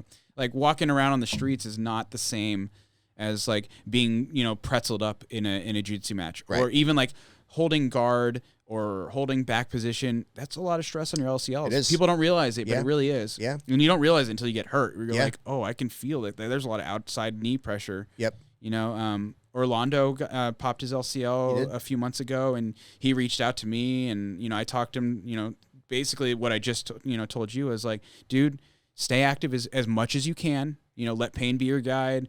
See a PT as soon as you're allowed. Yeah. You know, I'm not your doctor. Right. Like, you know, I'm not going to tell you, like, go to PT right now. But like, when your doctor gives you the, you know, okay to see PT, see a PT. Yeah. Do not try to do this on your own. Yeah. Yeah. It's damn near impossible to do it right. Yeah. If you're doing it on your own. Yeah. I mean, that, you know, PT is critical to your progress. And, you know, and you know, I had Jenny, she's also a jiu-jitsu player. You know, but my PT that I went to there was not. Yeah. So we were doing very general stuff, and I really relied on Vin to get me through. Yeah. You know, and we did it with in the weight room. And not Jenny. Vin he's smart. Yeah. He's a brilliant guy. I mean, it's not like he's an idiot. He's he's a he's a trainer. Yep. But he's also, like, as a trainer, you're familiar with the human body. Like, you know, like, how to strengthen parts of the body. Like, injury prevention is part of that. Yeah. You know, and physical therapy is basically injury prevention. Yep. You know? Yep. The first time I threw up a triangle and finished it after my surgery, all I could think about is, like, Vinny was right. Yeah. You know what I mean? Because that torque on the legs when you're trying to finish that triangle, that's a lot on your LCL. You don't realize it until you get hurt, right? Yeah. Yeah. Now, every time I triangle somebody, I always think about my LCLs. Yeah. Even, like, my good one. Yeah. The one I always tell people I have a good LCL and a better LCL. And a better LCL. Yeah. Mechanically fixed LCL. But the one that wasn't injured, like, even that side, I'm just like, you feel that pressure and you're like, yeah, that's my LCL. Yeah. You know, you learn a little bit about your body when you get hurt. you know, which is kind of good. Yeah. It's kind of like when you lose in a tournament, right? That's right. It sucks. Losing sucks, but you learn something. Yes. And there's nothing worse. Segue. I don't know how to segue, so I'm just going to do it. And there's nothing worse than winning and playing poorly. Yeah. There's nothing worse. Well, the worst is when you win by DQ. Yeah, well, I'll take them. I'll take them all day long. Don't get it twisted. I'll take it every day of the week. No, but there's been some matches where I did not play well. Yeah. I did not. Where you feel like you didn't deserve it. I didn't deserve it. I got the win. Yeah. You know, won by points, obviously, because I didn't submit anybody. Yeah. Because I mean, I wasn't playing well, but I did win, and I'm sitting there like that was not a good match. Yeah, that was not a good match. And then case in point, I did. It was in the Phoenix Open. It was a tournament before the Phoenix Open. I fought a guy from Tucson, and I'll be honest with you, man, I was intimidated by him. Yeah. Because his match, he was a really good wrestler. He came from an MMA gym, and I was like, well, I'll just put him in my closed guard. Those guys are always tough. Yeah. I thought I'll put him in my closed guard, and I'll grind out a win. Like he'll make a mistake, and then I'll omoplata or whatever. Yeah. And all we did was stall points. I won by stall points because he could not open my guard, and he was just waiting for me to open my guard, and I was waiting for him to do something. Which isn't how you want to win. He wouldn't move. I wouldn't move. He just happened to be in my guard, and I won because of that. Yeah. I did not play well. I did not implement anything. I did not. You played too conservatively. I played way too conservatively. But at the same time, I had to respect the guy's ability to smash, right? But that match, I couldn't even look Amy in the face. Like I looked up in the air, like I got my arm raised. I was almost embarrassed to get my arm raised. And to his credit, man, he was really cool. He came in strong the next match. I mean, he was working Doug. I mean, and Doug pulled out a Kimura in the last minute, and I was like, holy crap. That was a fun match to watch. Yeah. And it's funny because Doug and I are really close. Like he's my rival. Like, he and I are trying to kill each other, you know, in there. He's a good guy. But I black belt for a long time. I love the guy. And I tell him that, you know, if it weren't for him, you know, I wouldn't push myself as hard as I do. So I really love the guy. You're only as good as your competitors. Or you know, whoever your rivals are. Yeah. And it's really cool because like, well, you know, we don't necessarily talk trash, but will text each other and be like, "Hey, are you doing this one? Or are you doing that one?" Right. You know, I hope you're getting fat, or you know, I hope you're staying home tonight. You know, shit like that. But there was one Phoenix Open. I was kind of on the fence as if I was going to do it. Yeah. And I text Doug. I was like, "Hey, you doing the Phoenix Open?" And he shared with me later because he replied yes, and I was like, "Okay, well, I'll do it." So he shared with me later. He was going from work to home. He was going to skip his training session. And then I text him. He's like, I did a Yui. I drove to the academy. I got my workout in. So I'm doing that for him too, which is kind of cool, like, man. Fuck. Yeah, man. Yeah. I'm going to have to fight Alex. Yeah. Which is kind of cool, right? It's really cool, man. It's really cool because, like, you know, I don't get away with anything with him. Like, I've got to play. I can't play conservative because I'll lose. And I can't play wild because I'll lose. It's got to be a good day for me because he's so technically sound that he doesn't make mistakes. Yeah. He just doesn't. I mean, he's a 4-stripe black belt for a reason. You know what I mean? And just recently. Oh, yeah. Oh, that's right. He just got his fourth. Yeah. Congratulations, Doug. Yeah, man. Yeah. So, but you know, the thing about our relationship is like, yes, we are trying to kill each other, but man, we share so much information with each other. Yeah. Like, hey, this is what I'm working on. This is what this is what I'd like to get better at this. I'd like to do that. And we've trained together. Like he's come to the academy. We've trained together. Yeah. I mean, that is the type of relationship that is like, I love that type of relationship. Yeah. You know what I mean? Like, yes, we are competitors. And it's unique to jiu-jitsu. It kind of is. Yeah, it kind of is. Yeah. Because like in a lot, like I don't think that happens very often in like MMA, and which would be like the closest I would think to be like to the jiu-jitsu world. Yeah. But it like football, baseball, basketball. It's not like you're going and playing like pickup games with your people you're going to be playing, right? Yeah, yeah. It's like jiu-jitsu is like, I think everyone has that same focus of just wanting to get better. Yeah. Right? And the better the people you roll with, the better your competitors are, the better you're going to get. Yeah. And, you know, when I roll with people, you know, at my level or below, and we, you know, maybe I hit a sweep, maybe I'll get a guard pass or something. I will tell them exactly what I did. Yeah. This is how I passed your guard, or this is how you should pass my guard. This is what I do when I retain guard. Yeah, 100%. Because now that they're passing my guard, I have to evolve. I have to get better. You know what I mean? I think I tell that to people all the time. Yeah. I was like, I want you to be to be able to pass my guard. Yes. Like when I'm rolling with when I'm doing, the morning class, Yeah. Rolling with like a purple belt or something, I'm like, yeah, I just submitted you. This is why. Yeah. This is how you're going to defend that. So next time I do this to you, this is what I want you to do. Yeah. Because I tell everyone, I was like, the better your partners get, the better you're going to get. 100%. And you were saying that today. Quit trying to win training. Yes. That is so important. It's really important, man. Go put yourself out there. Yes. Go get beat up by the lower belt. Yeah. Put yourself in a bad spot. Yeah. Like, quit trying to, it's not a fucking tournament. It's not. We're all like this. Our four walls in that academy has got to be the safest space that we have. Yeah. We have to all trust each other, right? And if we're really, really being good teammates, we're sharing all of our information. We're trying, I was talking to one of my white belts, Matt. That might be the person you were talking about earlier. And Matt and I were rolling the other morning, and he's getting good. Like, he's getting better. He's a younger guy, white belt? Yeah, white belt. Yeah. And I was complimenting him. I was like, "Hey, man, when I had to recover guard, I had to literally recover guard. Like, you did really well." But I was telling him, he was like, "Yeah, he goes, I'm having trouble because typical, 3-4 stripe white belt stuff. You're in your own head, like you're not quite sure what to do, what not to do, when to do it. You're not seeing things in time, stuff like that. Your timing's off." But he's saying, "Yeah," he goes, I feel like I'm too focused on defending and not attacking, and like I really want to be a little bit more aggressive." And I'm like, "Look," I said, "Matt, I want you to screw up huge here. Yeah. Not big. I want you to screw up huge." Huge. Yes, huge. I said, "I want you to go, if you see something, sell out. Sell out on it. If you see a guard pass opportunity, sell out. If you see a submission opportunity, sell out. Screw up big, because we can't quantify or work on something that is or is not working if you're not trying." Yeah. Right? If you're not trying, then what are we doing? Right? I mean, if there isn't a place for we always kind of joke about I saw this technique on YouTube.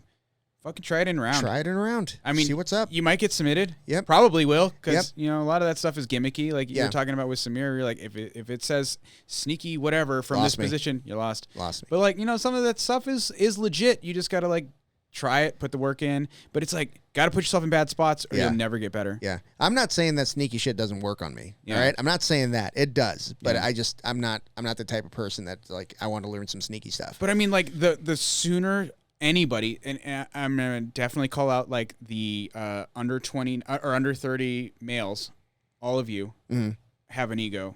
That you need to get under control as soon as possible. Yeah. Quit trying to fucking win tournaments, or win tournaments. Quit trying to win training. Yeah. My favorite thing that happens to me is when one of my students submits me. Yeah, that's great. Fucking little Daniel. Daniel. Those who don't know, who haven't been to the 6 AMs at Aries, Arizona. Daniel is 140 pounds. Yeah. 145 pounds. Purple belt. I've walked right into a loop choke, and I was like, I love God damn it, Daniel. Hell yeah. And I'm not the kind of guy who's as you're getting choked, you're like, oh no, you got to make this adjustment. Yeah. You know that coaching. Joke, how black belts get submitted by their lower belts. They start coaching through it. No. I was like, after I got submitted, I was like, Daniel just submitted me, everyone. I wanted the whole world to know that fucking Daniel got me. That's so cool, man. Yeah. Because that's what you want. If your partners can't submit you, you need new partners. Yep. Yeah. No, that's not true. If your partners can't submit you, you need to get them to the point where they can submit you. Yes. And that's even more important. Yeah, and I talked about that. Going back to the promotions, my expectation for a purple belt, I watch, man. People don't think I do, but I'm watching everybody. I'm watching what people do. I want to know who's going to pick up a broom and sweep the mats with me. I'm watching who's going to spray. Me. I know. I'm watching who's going to spray them. I want to know who loves that place as much as I do. Yeah, it's home, second home. Second home. Their family. I'm watching everybody all the time, and I see who's in and who's not. Right. Yeah. I'm also watching who comes in, trains, grabs their shit, and leaves. I'm watching that too. And I'm seeing what kind speaks dividends. Dude, it speaks so One thing that you said loudly. today that really resonated with me, that I was like, I want everyone to fucking hear this, loud and proud. Be a fucking mentor. Be a mentor. When I don't care if you're a blue belt. If you're a blue belt, find that white belt that's starting up. be a fucking mentor. Be a mentor. Because I remember being a white belt. You remember. Yes. You. There's so many people that like growing up through jiu-jitsu, like, or I say growing up, you were already old. I still grew up in jiu-jitsu. I did a lot of growing up in jiu-jitsu. Yeah, I know. It changed me as a person. Obviously, I'm just teasing. But yeah, I mean, I think about like all the people like as I was coming up who were like great mentors, Josh Rodriguez. Yeah. Paul, obviously Paul. Paul's obviously. Yeah, right. I mean, that goes without saying that your coach is going to be one of your mentors, but it's your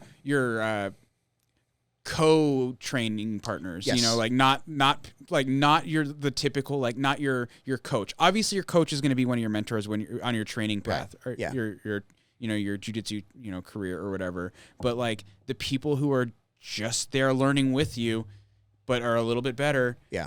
Take someone under your wing. Yep. And if you're like the selfish type, trust me, your skill will go through the roof when you start teaching. Yes.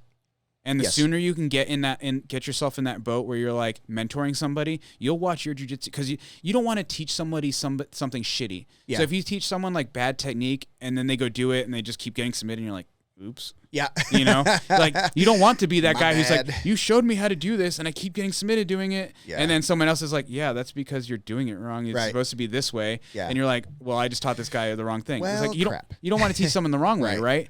So like it makes you kind of like think about your own technique. But it's really important to plant those seeds, and not only necessarily for like the cultivating good technique with your training partners, which is it's very it's altruistic in some aspects. It's also very selfish in other aspects. Like I was saying, like you only will get better if your partners get better with you. Correct. Right? Because if you're like a black belt training with all white belts, you're kind of screwed. You're not going to get better. Yeah. There were some, Marcelo Garcia won several world championships training with his white belts because he opened an academy in New York, but yeah, teaching. He's teaching, but yeah. And he's also an outlier. He is amazing. Yeah. But you need your partners to be getting better also. Yes. Right. Yeah. To push you. And if you're not getting pushed, it's really hard to get better. Yeah. Yeah. And I've got, and I laid it out, man. My expectation is, I made a big deal about purple belt. The reason I made a big deal about purple belt is because it is a big deal. Mm-hmm. Purple belt is a big deal. 2 years at white belt, at least, right? Or 2 years at blue belt, minimum. Now you're going to get your purple belt. Some people do 4 years at blue belt because they're juvenile than adult. Oh, I was like, I feel attacked. But when you get your purple belt, like, your fundamental game should be on point. Yeah. It not always is, because some people, focus on other things. Focus on ankle locks. Yeah. But now you're kind of growing into that brown belt. You're kind of growing. Yeah. Now, again, I'm always looking at who is leaving the academy 10 seconds after class is done. Right? They're not talking to anybody. They're not going to a white belt and going, hey, when we were rolling, you did X and I did Y. Yeah. The people that do that are like, hey, come over here, let me show you what you did. Yeah. Those are my guys. Yeah. Those are my guys. As much as the person helping me clean the mats, those are my guys. You know who or girls. What I love is like someone who I saw do this and I was just like, why the fuck am I not doing that? Hell yeah, I need to start doing that. Nick Naw. Well, we'll have the whole class, like back when he was like actually training at Aries, Aries, Arizona. Now he's like he lives in Phoenix, so he's training up with Edris, which is good for him. Wow, Edris is awesome coach. Yeah. But anyways, like he would be after the class, being like, with Daniel Kim or whoever, like working on something, be like, check this out, I saw this, I've been working on this. Yep. And like showing the buddies, showing the homies, like this is what I'm working on. Yep. Let's practice this, and it's like outside of like the standard curriculum that whatever we're working on, it's like those are the guys who get better. Yes.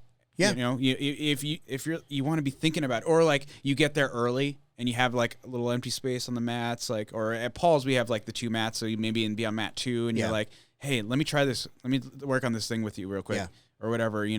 Like Sierra's always game for that.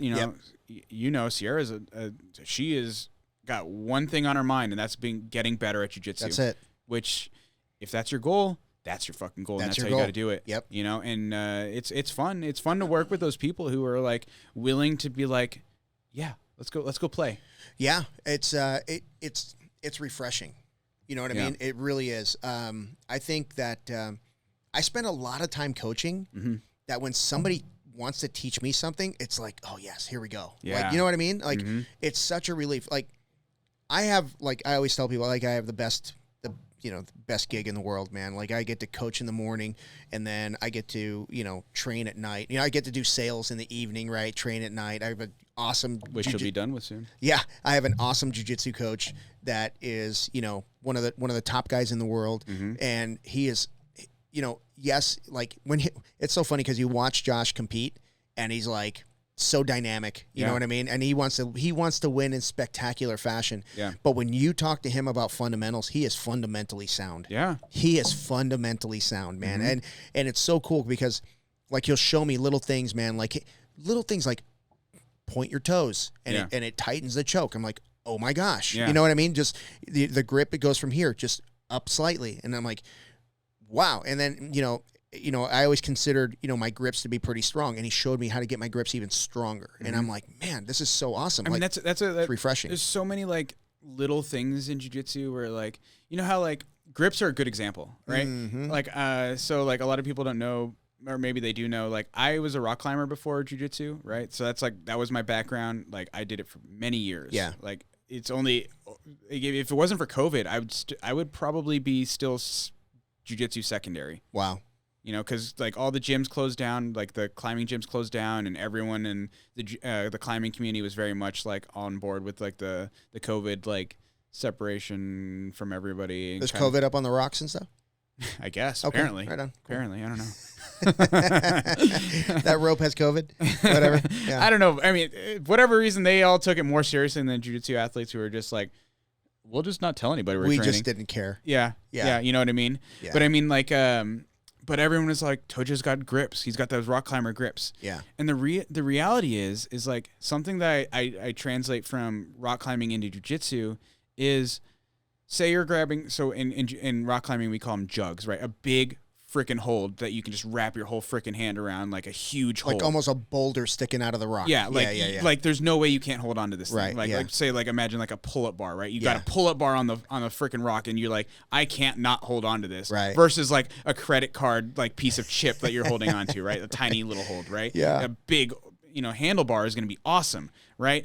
When you're holding onto a big handlebar, you're not gripping 100%. Yeah. Right? You're always bare minimum. Yeah. Right? Because it just like in jiu-jitsu, like say you have like, especially at the adult level, say adult black belt, you have a 10-minute match. Right. Like if you're expending all of your energy with every single technique you do, you're going to be done in 2 minutes. True. Right?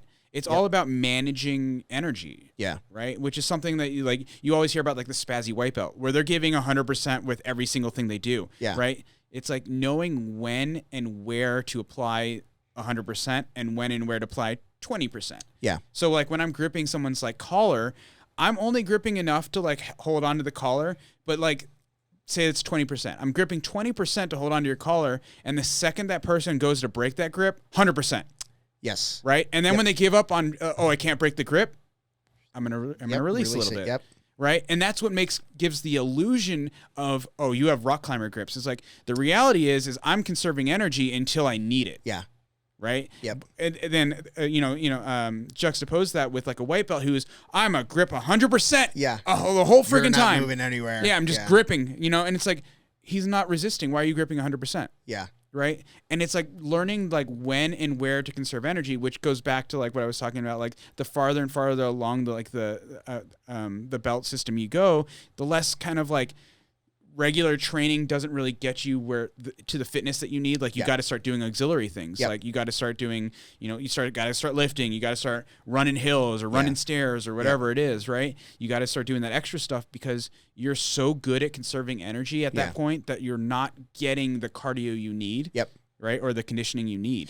Yeah. And in triathlon, we call that lighting a match. Mm-hmm. So, it's hard to do in the water because, the hardest thing about the swim portion of a triathlon is the start, because you're in this like giant pool of humanity. Yeah. And once you start, you're getting kicked, you're getting punched, and it's just, it's a mess. Your goggles are like down by your neck. So I used to just swim underwater for a while, and just, you can hear everybody moving up on top. And then when the sound got a little bit less, punch a guy in the dick. I'd pump, there was one dude that did like, he was I can't remember the guy's name, but he was like a world champ.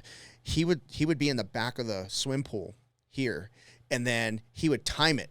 He was looking at his watch, and he knew when the gun was going to go off, because on the big races, they shoot a cannon, like Kona and stuff, and he would go underwater and swim under the pool, and then he'd hear boom, and he'd come up. Because you can hear that underwater, yeah. and he's in the, he's in the front. But so you get out of the water, and most of the time, like, you're just focused on, like, okay, so I'm in the water. I see a palm tree at the other end of this, so I'm going to swim right at that palm tree, and that's kind of your guide. You swim, swim, swim. You look, swim, swim, swim, and then you can kind of guide yourself through there. But you're not really focused on catching anybody or anything, so you can't light a match in the water. So get out of there, jump on your bike, and you take off on your bike. Now, this is what happens.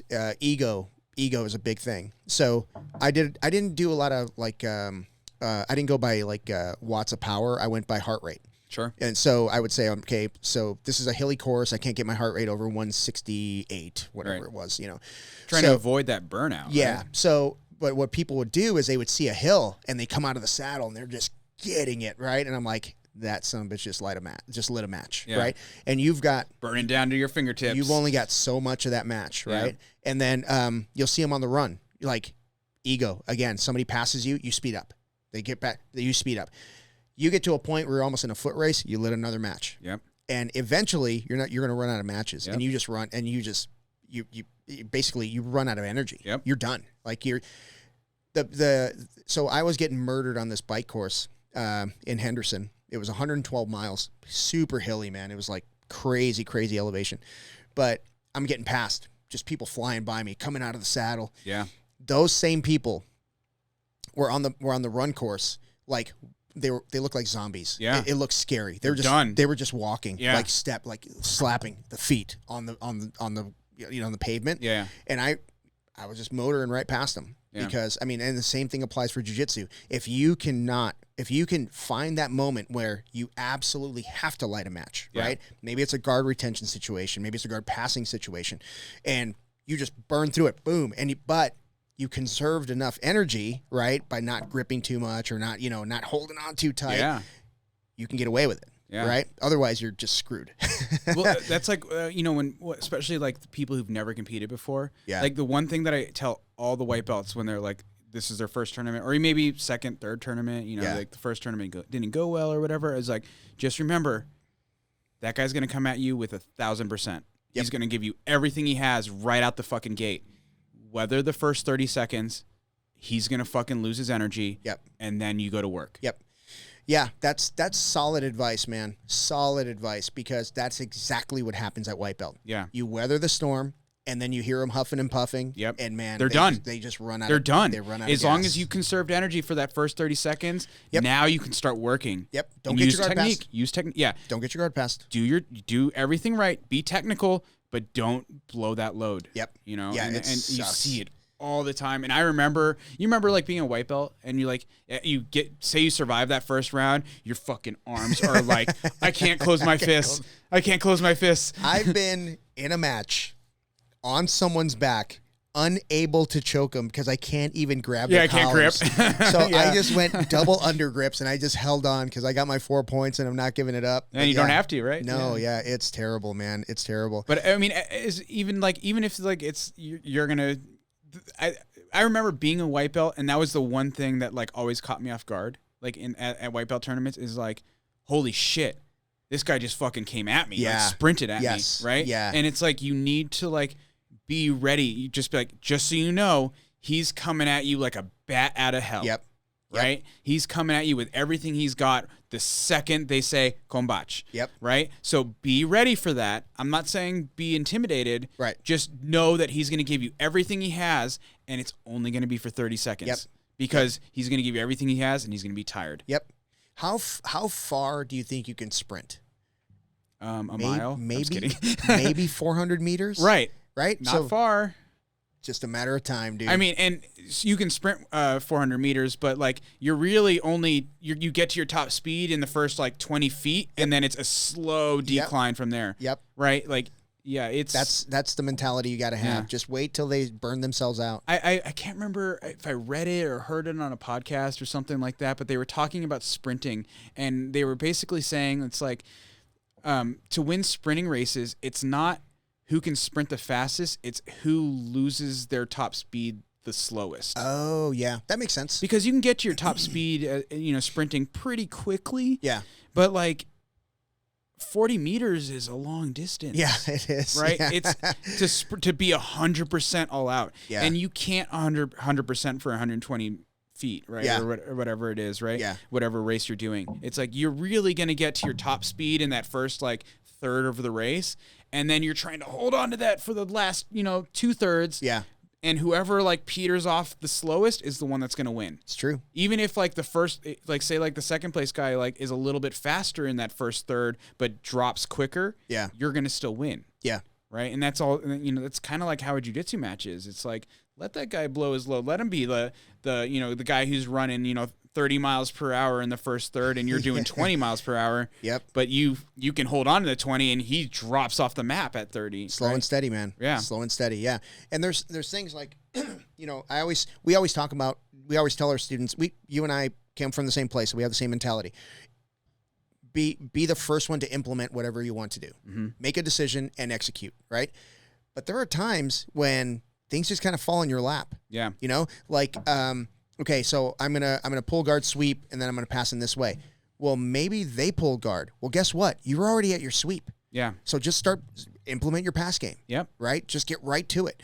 Or I always think that, like, I understand where that be the first one, be the first, play your game or whatever. I always understood, like, what that's supposed to mean, but I think it's kind of lost on a lot of people. It's like, yeah, be first, but don't rush. Right. Because if you rush, you're going to make a mistake, and then the other guy's going to capitalize. Or if you rush, you're going to be that spazzy wipeout that blows their load, like, in the first 30 seconds. It's or you get a bad guard pull, and then you're screwed. It's like, it's more important that you implement your game accurately, appropriately, efficiently, than it is to be first. Right. Right. I would rather have an athlete be reactive. Like, all right, I'm going to wait for this guy to pull guard. I'm going to pass immediately. Okay. Yeah. Perfect. Versus like the guy who's like, oh, I need to shoot in, or I need to get my grips and pull guard right away. Yeah. Right. Because sometimes you try to do that so quickly that you're trying to pull guard before you even have your foot on their hip, and they just push that leg across, and now you're pulling screwed. Side control. You see that all the time. You're like, why the hell did he just pull side control? What an idiot. Well, if you pull side control, you didn't technically give up a guard pass. Well, yeah, and then you can buggy choke him. And we've come full circle. Oh my gosh. This is my stand up. Yeah, this is my, oh my gosh. Yeah, man. Well, yeah, it's been an awesome 2 years, man. It's been an awesome 2 years, and it was really cool to see those guys get promoted today.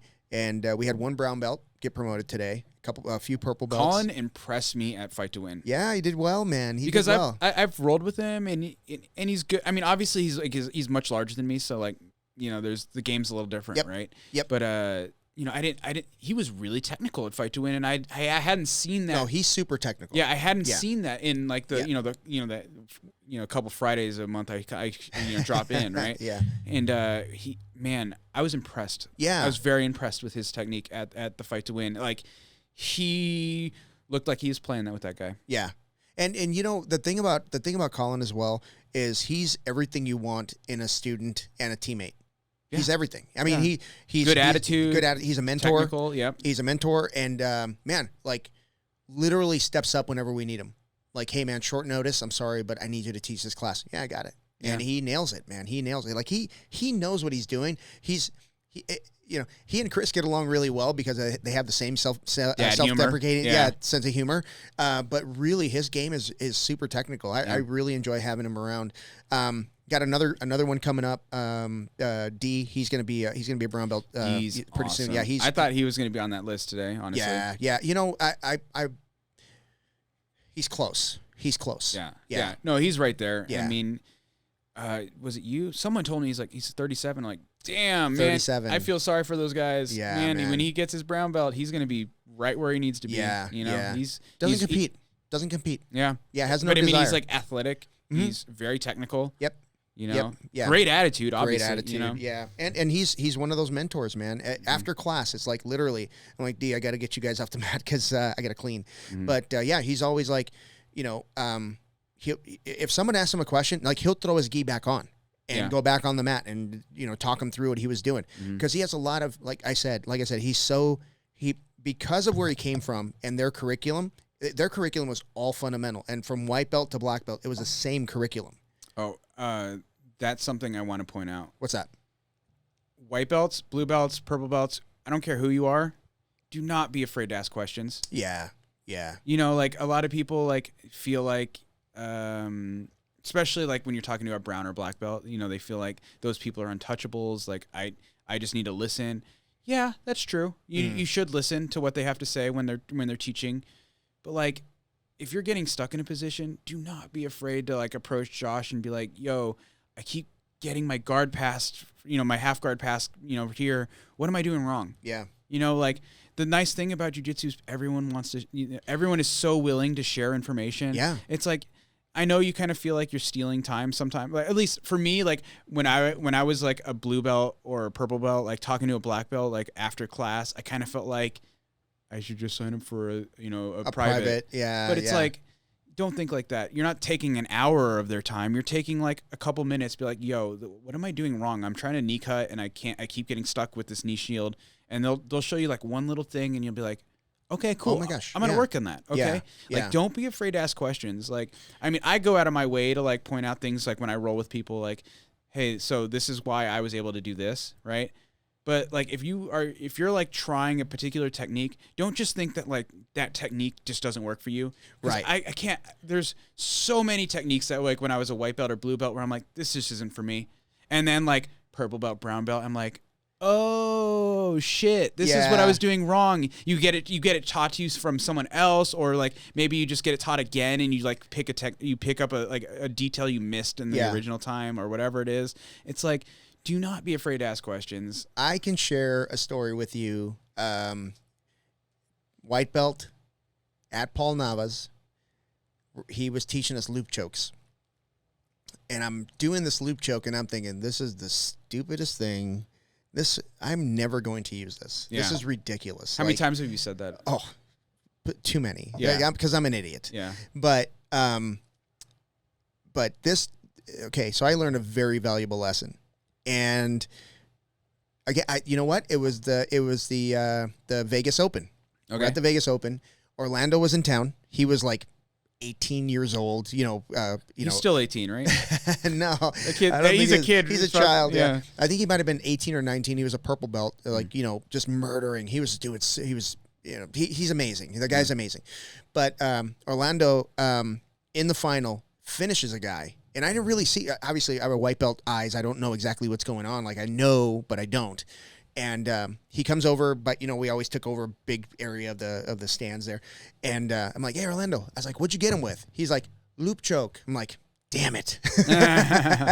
But yeah, I mean, this is one of the best guys in the world using that. You know what I mean? And beat Mikey Musumeci. A lot of you guys know who that guy is. Mikey Musumeci decided to do heavyweight one year. Got matched up with Orlando. Orlando showed him why he shouldn't be there.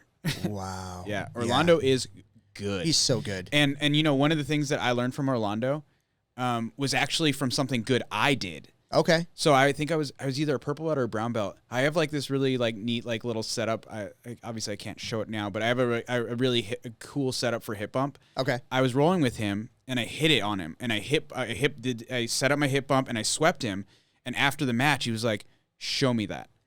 And he was a black belt, right? Wow. And I was like, this world-class black belt asked this purple or brown belt and I'm like, by all means, guys, I am not a fucking world-class brown or purple belt. Like, I am not. Like, I am very casual. I will openly admit that I am not at that world-class. Yeah. And like, when he asked me, like, what I did meant so much to me because I was just like, you can learn from anybody. But that's why he's so good. That's why he's not afraid to ask. That's why he's so good. I mean, that goes back to that ask questions. Ask questions. Like we'll get like brand new white belts who have like collegiate wrestlers, right? I'm like, oh, show me that ankle pick setup. Yep. Like, I don't care that you're a fucking white belt. No, dude. If you have a technique that I don't know, please. Why would I not want to learn that? Yeah. You'd be crazy not to. Yeah.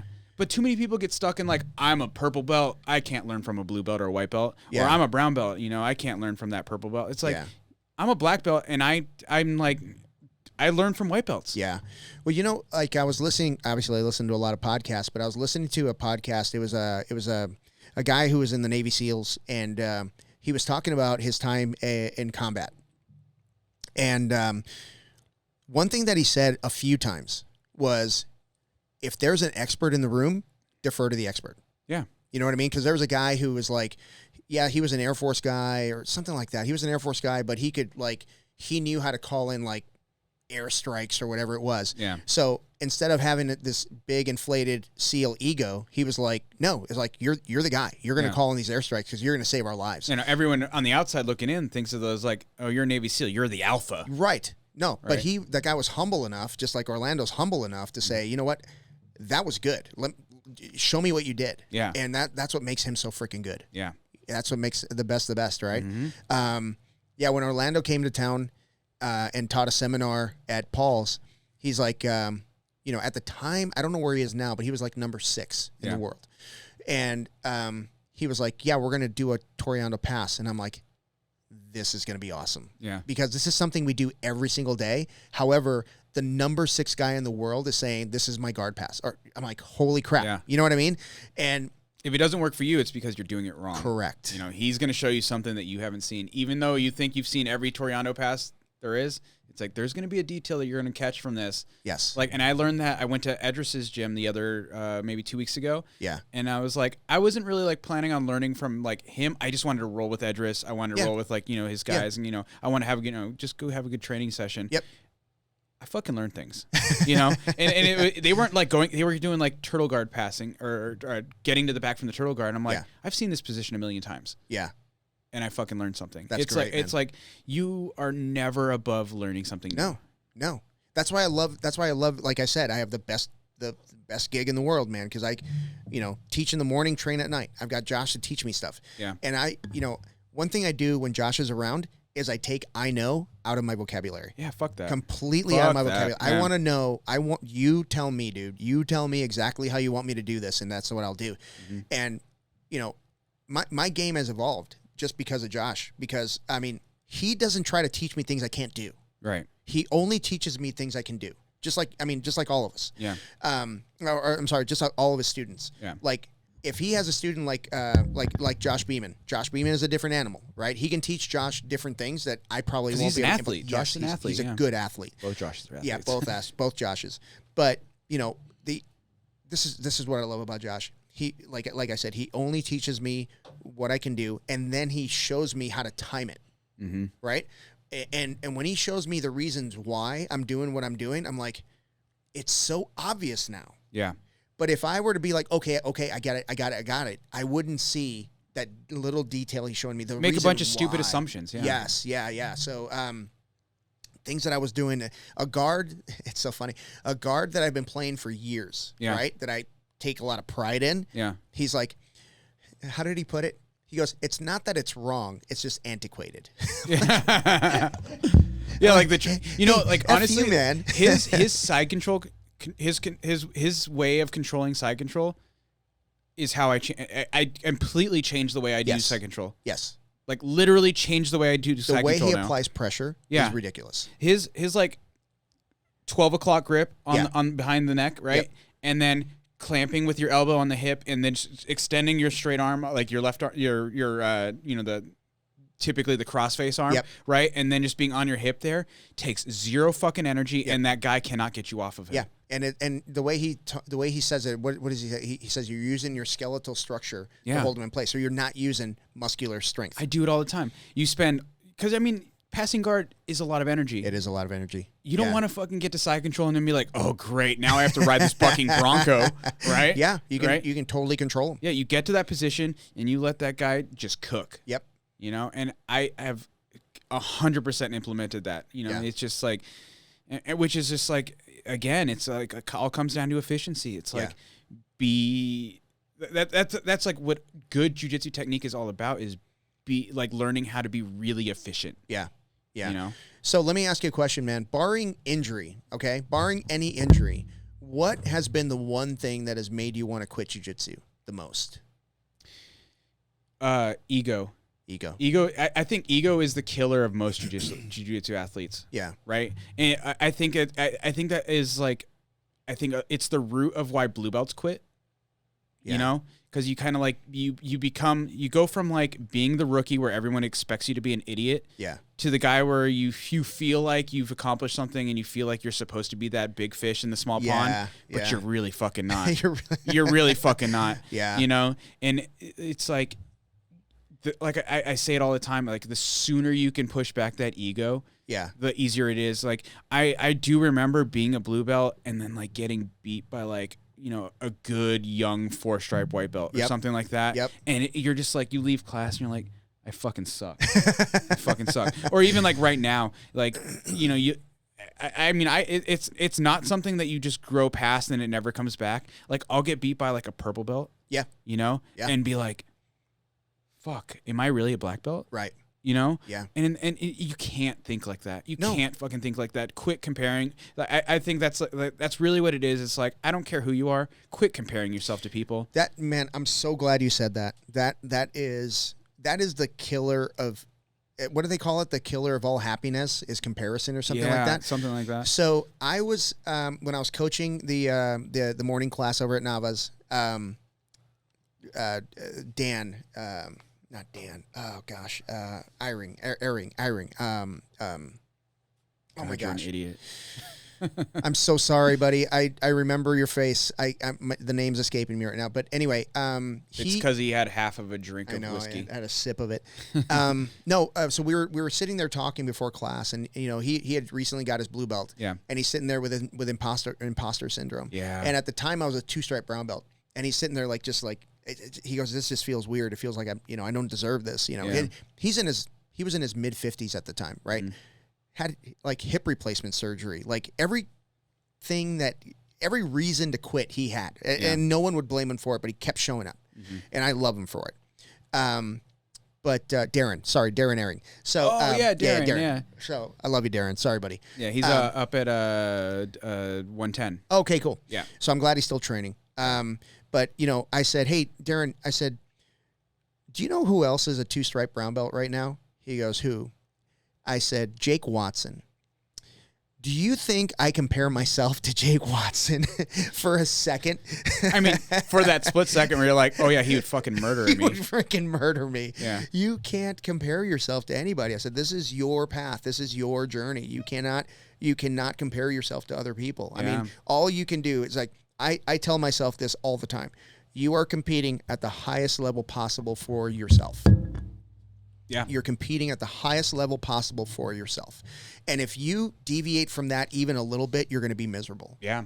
Right? I'm not comparing myself to you. I mean, I'm way better looking than you. Man, however, just not as good at jiu-jitsu. I'll take the better one. But you know, yeah, when you start making those comparisons, it's a killer, man. So I can see why that would bum you out. And you know, this is the one thing that we were talking about earlier that I'm like, we need to get back to this. Your training partners are gonna get better with you. Yeah. So when like that plateau that people feel, like we've all been there. Yeah. Right? You get to that point and you're like, I don't know, this past month, I just feel like I can't pass anybody's guard. Yeah. I can't everyone's passing my guard. You know, I can't submit anybody. Yeah. It's because your partners are fucking learning your game. Yes. Right? Yes. Your partners are getting better. Yes. Which is good. Yes. Like, that's what you want. You want your fucking partners to get as good as you, better than you. Yeah. Better than you's better. Yes. If your partners get better than you, then you're playing the catch-up game. Man, what lights that fire more? Dude, no doubt. Right? No doubt. And it's so common that you hear these guys who are like, I just feel like I haven't been progressing. And it's like, dude, you've been progressing. Yeah. Everyone else here knows your fucking game, though. Yeah. Right? And that's like, you know, open mats. Uh-huh. You know, we've talked about this before, where like a lot of coaches, I don't say a lot, not anymore. Some coaches are very like averse to like having their athletes go and train at other schools. That's still a thing. Yeah. That's still a thing. It's still a thing. And I think it's such a detriment. It really is such a detriment. But if for like nothing else, it like kind of exposes you to like people who don't know your game. Yeah. So you can actually truly like see where you're at. Yeah. And it applies. It applies at the white belt level as well. So I've had white belts tell me, you know, I've been doing this for a year, whatever, 6 months, a year, and I just feel like I should be further along. And like you said, tide raises all ships, right? The rising tide raises all ships. Yeah. So I told him this. I said, look, here's the downside to training jiu-jitsu. You're training with the same guys all the time. Yep. Right? We're all learning the same techniques all the time. Yep. We're all learning the same timing. We're all doing the same exact thing. We're all doing the same warm-up drills. I said, however, there's a guy outside of that door that has never done jiu-jitsu before. Yep. And when he walks through this door, you're going to murder that guy. Yeah. And that's how it works. That's how it works. Yep. Because he has no idea what we do. He has no idea what he's getting into. He has no idea what his body does when it's under strain, right? You do. Like you have a small sample size, but you still have a pretty decent sample size compared to persons that don't train. Yeah. So I said, comparison. I said, don't feel like we're training to beat each other up. We're training for that person out there who has no clue what we do. Yeah. Right? That's the person. And you're not training even for. like a guy off the street, but a guy from another gym. Yeah, same thing. Same thing applies. Yeah. They don't do what we do. Yeah. How many times have you gone to an open mat, or people come into an open mat and you're watching people roll and like, man, that guy doesn't even know how to pass guard. All the time. It happens all the time. Yeah. And like even at like the higher levels, you're like, you don't know what school people are coming from, or like, especially at tournaments, right? Like how many times have you looked at a guy and you're like, ooh, that guy looks like a gangster. Like, I'm going to get fucking murdered. Yeah. But you realize, oh, that guy doesn't know jiu-jitsu. Yeah. He sucks. He's soft. And you beat him up. I remember my first, like, dominant performance at white belt, where I literally submitted every single person in my division. And this was adult white belt, so there was like 4 or 5 matches, right? Submitted everybody. All day, yeah. The guy that I ended up in the finals with was this, like, tattooed fucking head-to-toe dude. And I was like, ooh, yikes. This is going to be a rough one. Yeah. Submitted him in like a minute. Nice. You know, straight arm lock over the shoulder. Like, beautiful. Boom. And it was like, you can't think like that. You can't. Because, like, technique kind of wins over everything. But all things considered, like, to your point earlier about, conditioning, it's like, say, like, you're training with all your training partners, everyone's doing, like you said, learning the same techniques, learning the same timing, training with the same people. It's like, you know what wins out? That guy who's going home and running hills. Yep. Going to the gym and lifting. Yep. Because he's doing that little bit extra that you guys aren't doing. Yep. That little, it's hard to, quantify, but it pays out. Yeah. The guy that's not eating burgers at lunch. The It's guy true. that's hydrating. The guy that's, eating breakfast the right way. I mean, if you're doing it the right way, you're going to see progress. If you're not, you won't. I mean, that's where the plateau comes in. Yeah. And I always laugh at the plateau because that people make jiu-jitsu sound like it's finite. You know what I mean? Like, this is as far as I'm getting. It's like, no, dude. Yeah. Yeah, man. Like, you see Q out there, like, Q is what? He's supposed to be Masters 2. He's still competing at adult. Yeah. He's still at adult. He's probably... And winning. He probably should be featherweight. He's competing at lightweight. Yep. And winning, like you said. Yeah. Like, it's like you're always learning, always getting better. Yeah. And, like, especially, like, man... Do you remember, like, when we were white belts and blue belts, it's like the adult level was good. The adult level now? The adult level now is professional athletes. Insane. They're professional athletes. It is so much better than it was when we started. Yeah. So Josh is training with Vin, I think 3 days a week. Yeah. And Vin, of course, Vin doesn't give you a compliment like ever. So, I mean... He's like, yeah, you're supposed to do it. Shut up. Yeah. Okay, cool. Congrats. You're doing your job. You're doing your job. But he told me the other day, he's like, when Josh first started with him, it was like there was a feeling out period. You know what I mean? He's trying to, understand what Josh is trying to accomplish and building the program around that. And then he says, there was a time when he did something, some kind of athletic move in the, part of the exercise.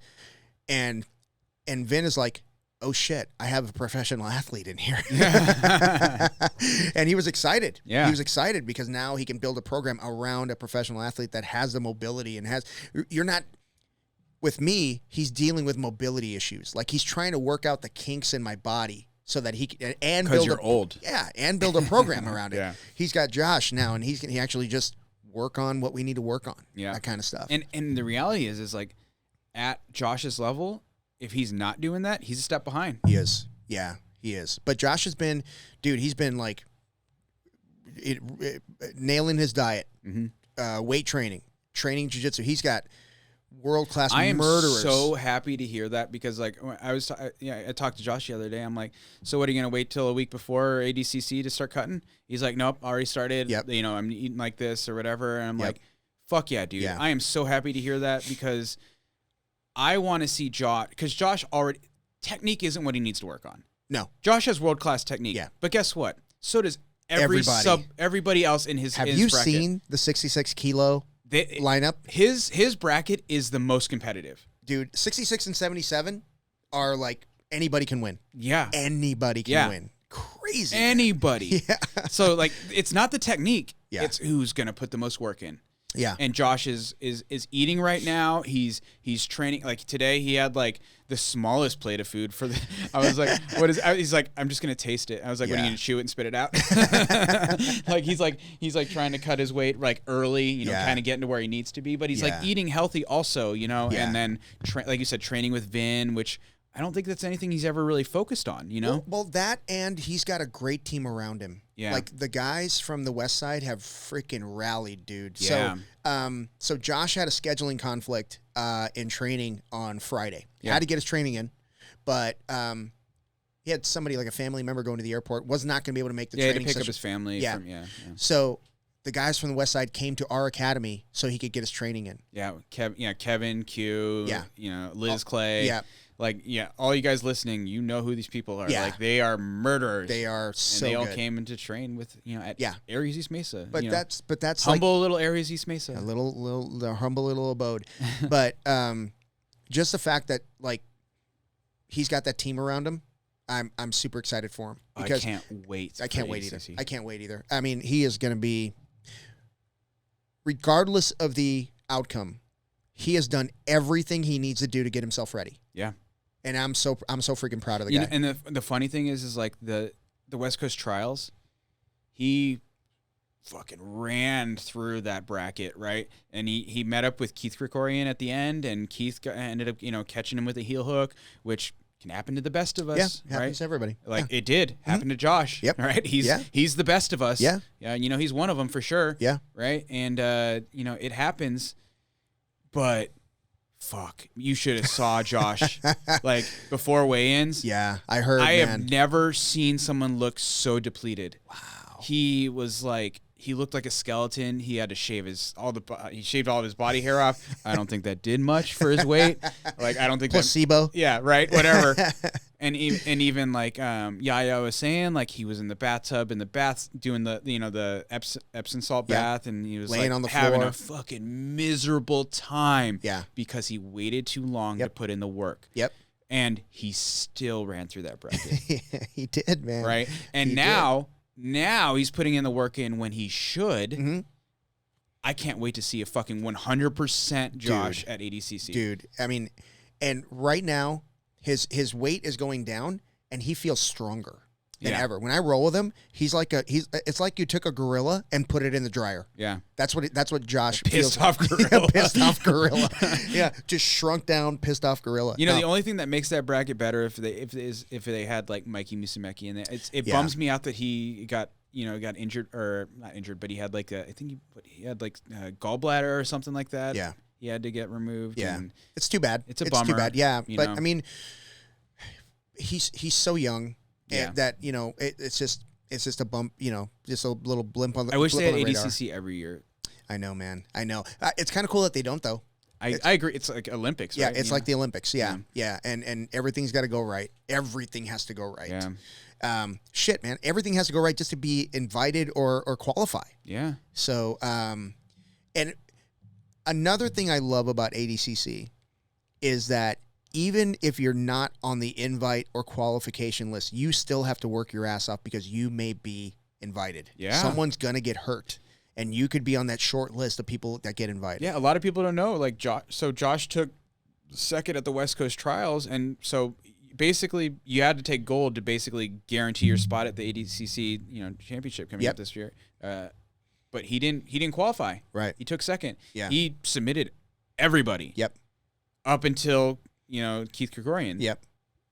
And he got submitted, and he didn't get the invite. Yeah. But then, you know, someone got. Well, I mean, couple people got hurt. Obviously, he took Grippo out of the running, which is a real bummer because Grippo won East Coast. Yeah.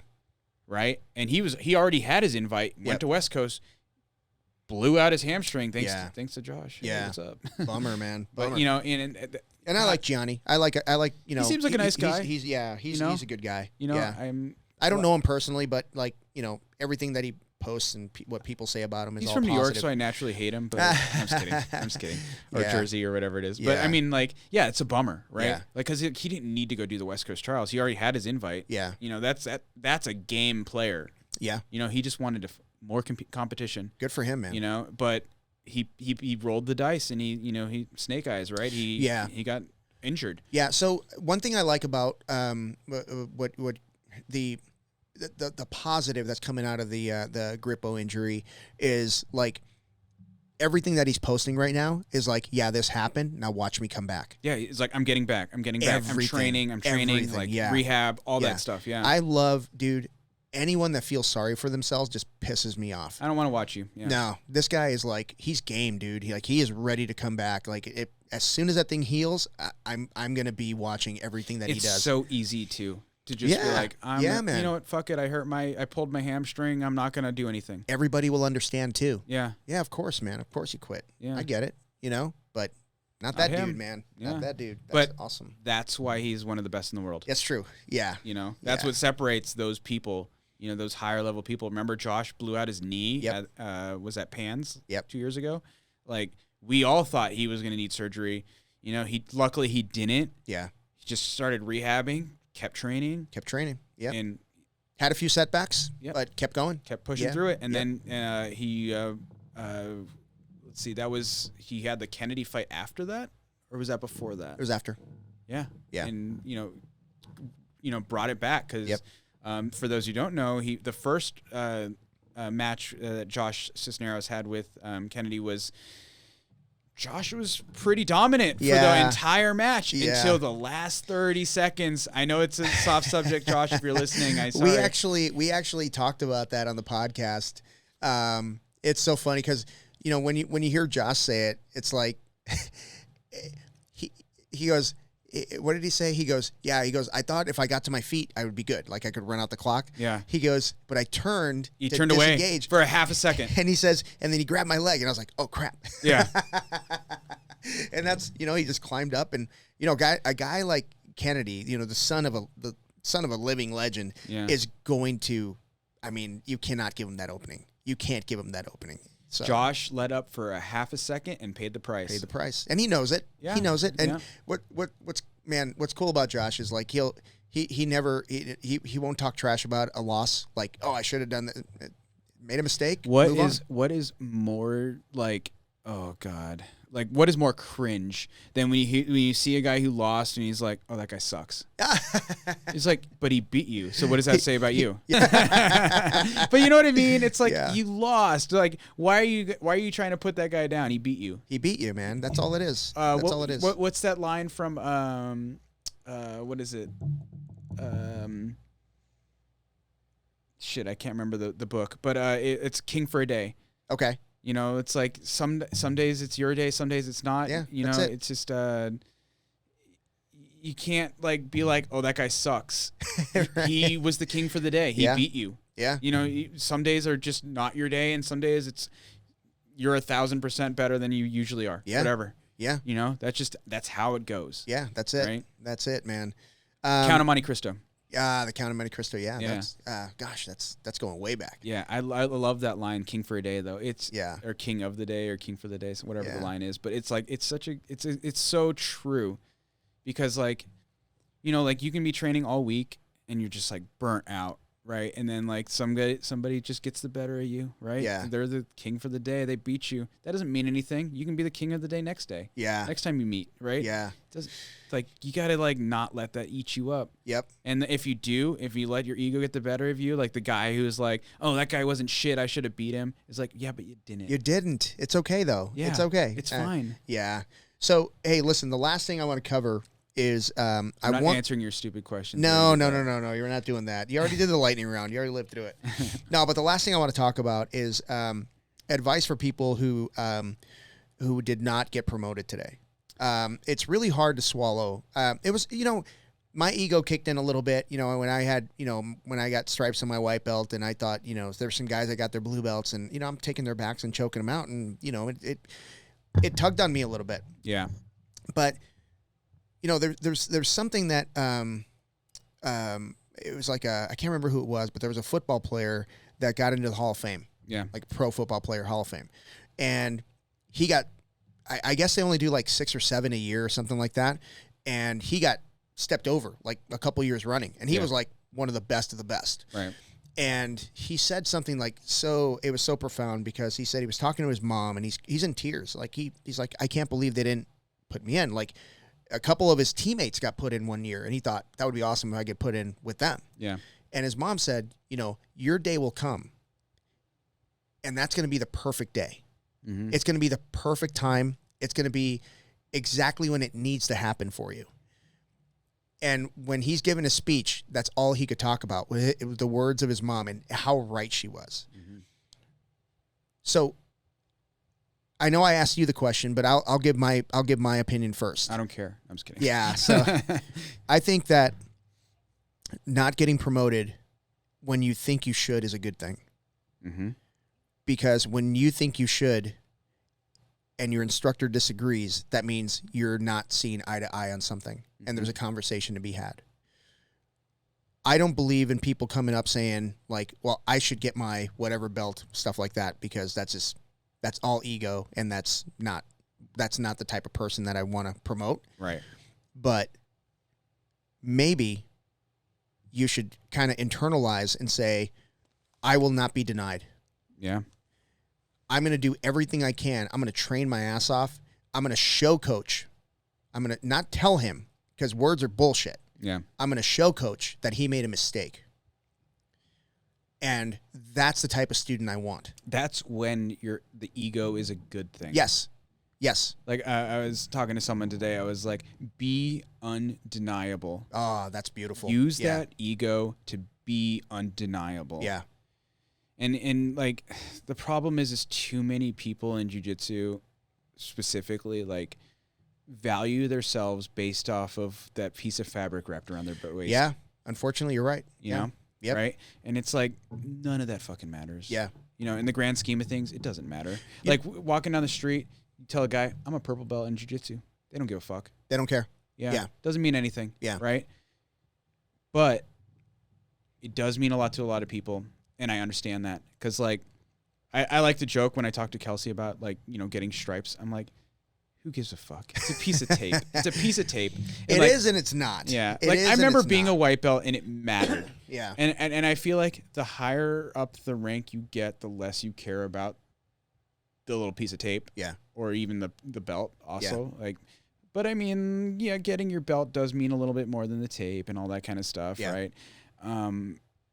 But the problem is like when you start using those material things, the stripe, the belt, as your goal, you're setting yourself up for failure, right? Because it's like that's something you don't have control over. Right. You know what you do have control over? Going to a tournament and winning. Yeah. Getting better. Mentoring. Studying jiu-jitsu, getting better. Being like, even if, say you're not winning tournaments, are you getting better though at jiu-jitsu? Right. Like just because say that like, of 100 people of your peers, like say you're like, featherweight, blue belt, adult male, like say you're at the bottom of that list. Are you still getting better? Fuck yeah. Yeah. 1% better every day. That's a saying or whatever. It doesn't matter if you're winning or you're losing. If you're getting better, that's all you should care about. Yeah. Like those end goals, like putting belts and stripes on pedestals if you're thinking like that, you're already losing. Yep. It's like, that's not what you need to be worrying about. Like those are just representations and they're like material. They're just like I said, they're just a piece of fabric wrapped around your waist. Yep. Go out there and perform. Yeah. Go out there and perform. And I'm not saying you have to compete. Yeah. Go out there and perform. Yeah. Be a mentor. Yeah. Like you said, be a mentor. Train your ass off. Study. Get good. Get really good. How fucking good does it feel, like, teaching people and them getting better? Dude, it's incredible. Or like my favorite, like even more like like more immediate gratification. Like when someone like is just stuck in a position and you show them like the one thing that they're missing and they're just like light bulb. Yeah. How cool is that? Yeah, that's awesome. Right? If you can have that light bulb moment with like one person, it'll light a fire that you will seek for the rest of your life. Yeah. It's so invaluable for that person that you taught, but like even selfishly, it's like it's a fire that'll make you want to get better. Yes. And it'll switch your focus from like that stupid piece of fabric wrapped around your waist. You know? Yeah. It's like brown belt, purple belt, blue belt, whatever it is, it'll come. Yeah. Right? Trust your instructor. You're putting work in, and hey, if you think you're like, oh, I should have got my purple belt, I should have got my brown belt, I should have got my black belt, and your instructor didn't see that, you don't know that instructor doesn't have bigger dreams for you than maybe you even have. Yep. Right? Which is like, a lot of people feel like maybe insulted, like, oh, I'm the best purple belt in the class, or I'm the best brown belt in class. It's like, yeah, but I want you to be the best purple belt or brown belt in the world. Yeah. Yep. I want you to fucking go win worlds. Yeah. I want you to win pans. I want you to win ADCC. Yeah. You know, like, yeah. Like maybe someone has higher expectations of you. Yeah. And you should take that to heart. That's a very good point, man. That's really good. That is gold right there. And that's true for a lot of instructors, man. And Paul was really big about that. Yeah. Paul was really big. Like if you were a young competitor, he wanted to see you at Worlds and Pans. Yeah. You know, and if it, and you know who I think of when that comes up is Danny OD. Yeah. Danny OD, he spent a lot of time at purple belt. Why? Because he had goals. Yeah. And now he's a black belt, and he's a badass black belt. Yeah. Because he put in the time at purple. I mean, so many people, like, if you look at it from afar, you're watching like other people that were like at blue, get their purple, go beyond, you know, get their brown, and Danny's still a purple belt. Yeah. And it wasn't because he wasn't training, and it wasn't because he wasn't competing, because he was, but he had goals. And that, man, I admire that guy so much, man. Yeah. So much. So that's a really good point. That's really solid advice, man. Yeah. Well, listen, we've been going for 2.5 hours. So I'm the winner. So, listen, thank you again for the is it Stag Junior batch really 15. Good. Yeah. Stag Junior batch 15. You know, I enjoy these. I think a lot of people get something out of this. This has probably been one of my favorite ones because we got to talk just jiu-jitsu. We got to talk about a little bit life lesson stuff, and we really didn't come up have a game plan because we were so damn busy past couple of weeks. Yeah. So I think this is great. So if you guys got anything out of this podcast, or if you have any questions for Tojo, please leave them in the comments, and we'll be glad to answer those. Please like and subscribe. Follow us on Instagram, the BJJ Foxcast, or Facebook. We finally got a Facebook going. And thank you guys for listening. Tojo, thanks for doing this, brother. Yeah, and hey, everyone out there, just like quit expecting things. Just train. That's all there is to it. Train your ass off. Put the work in, and everything else will come. Right on, brother. All right, guys. Thank you so much. Later. Boom.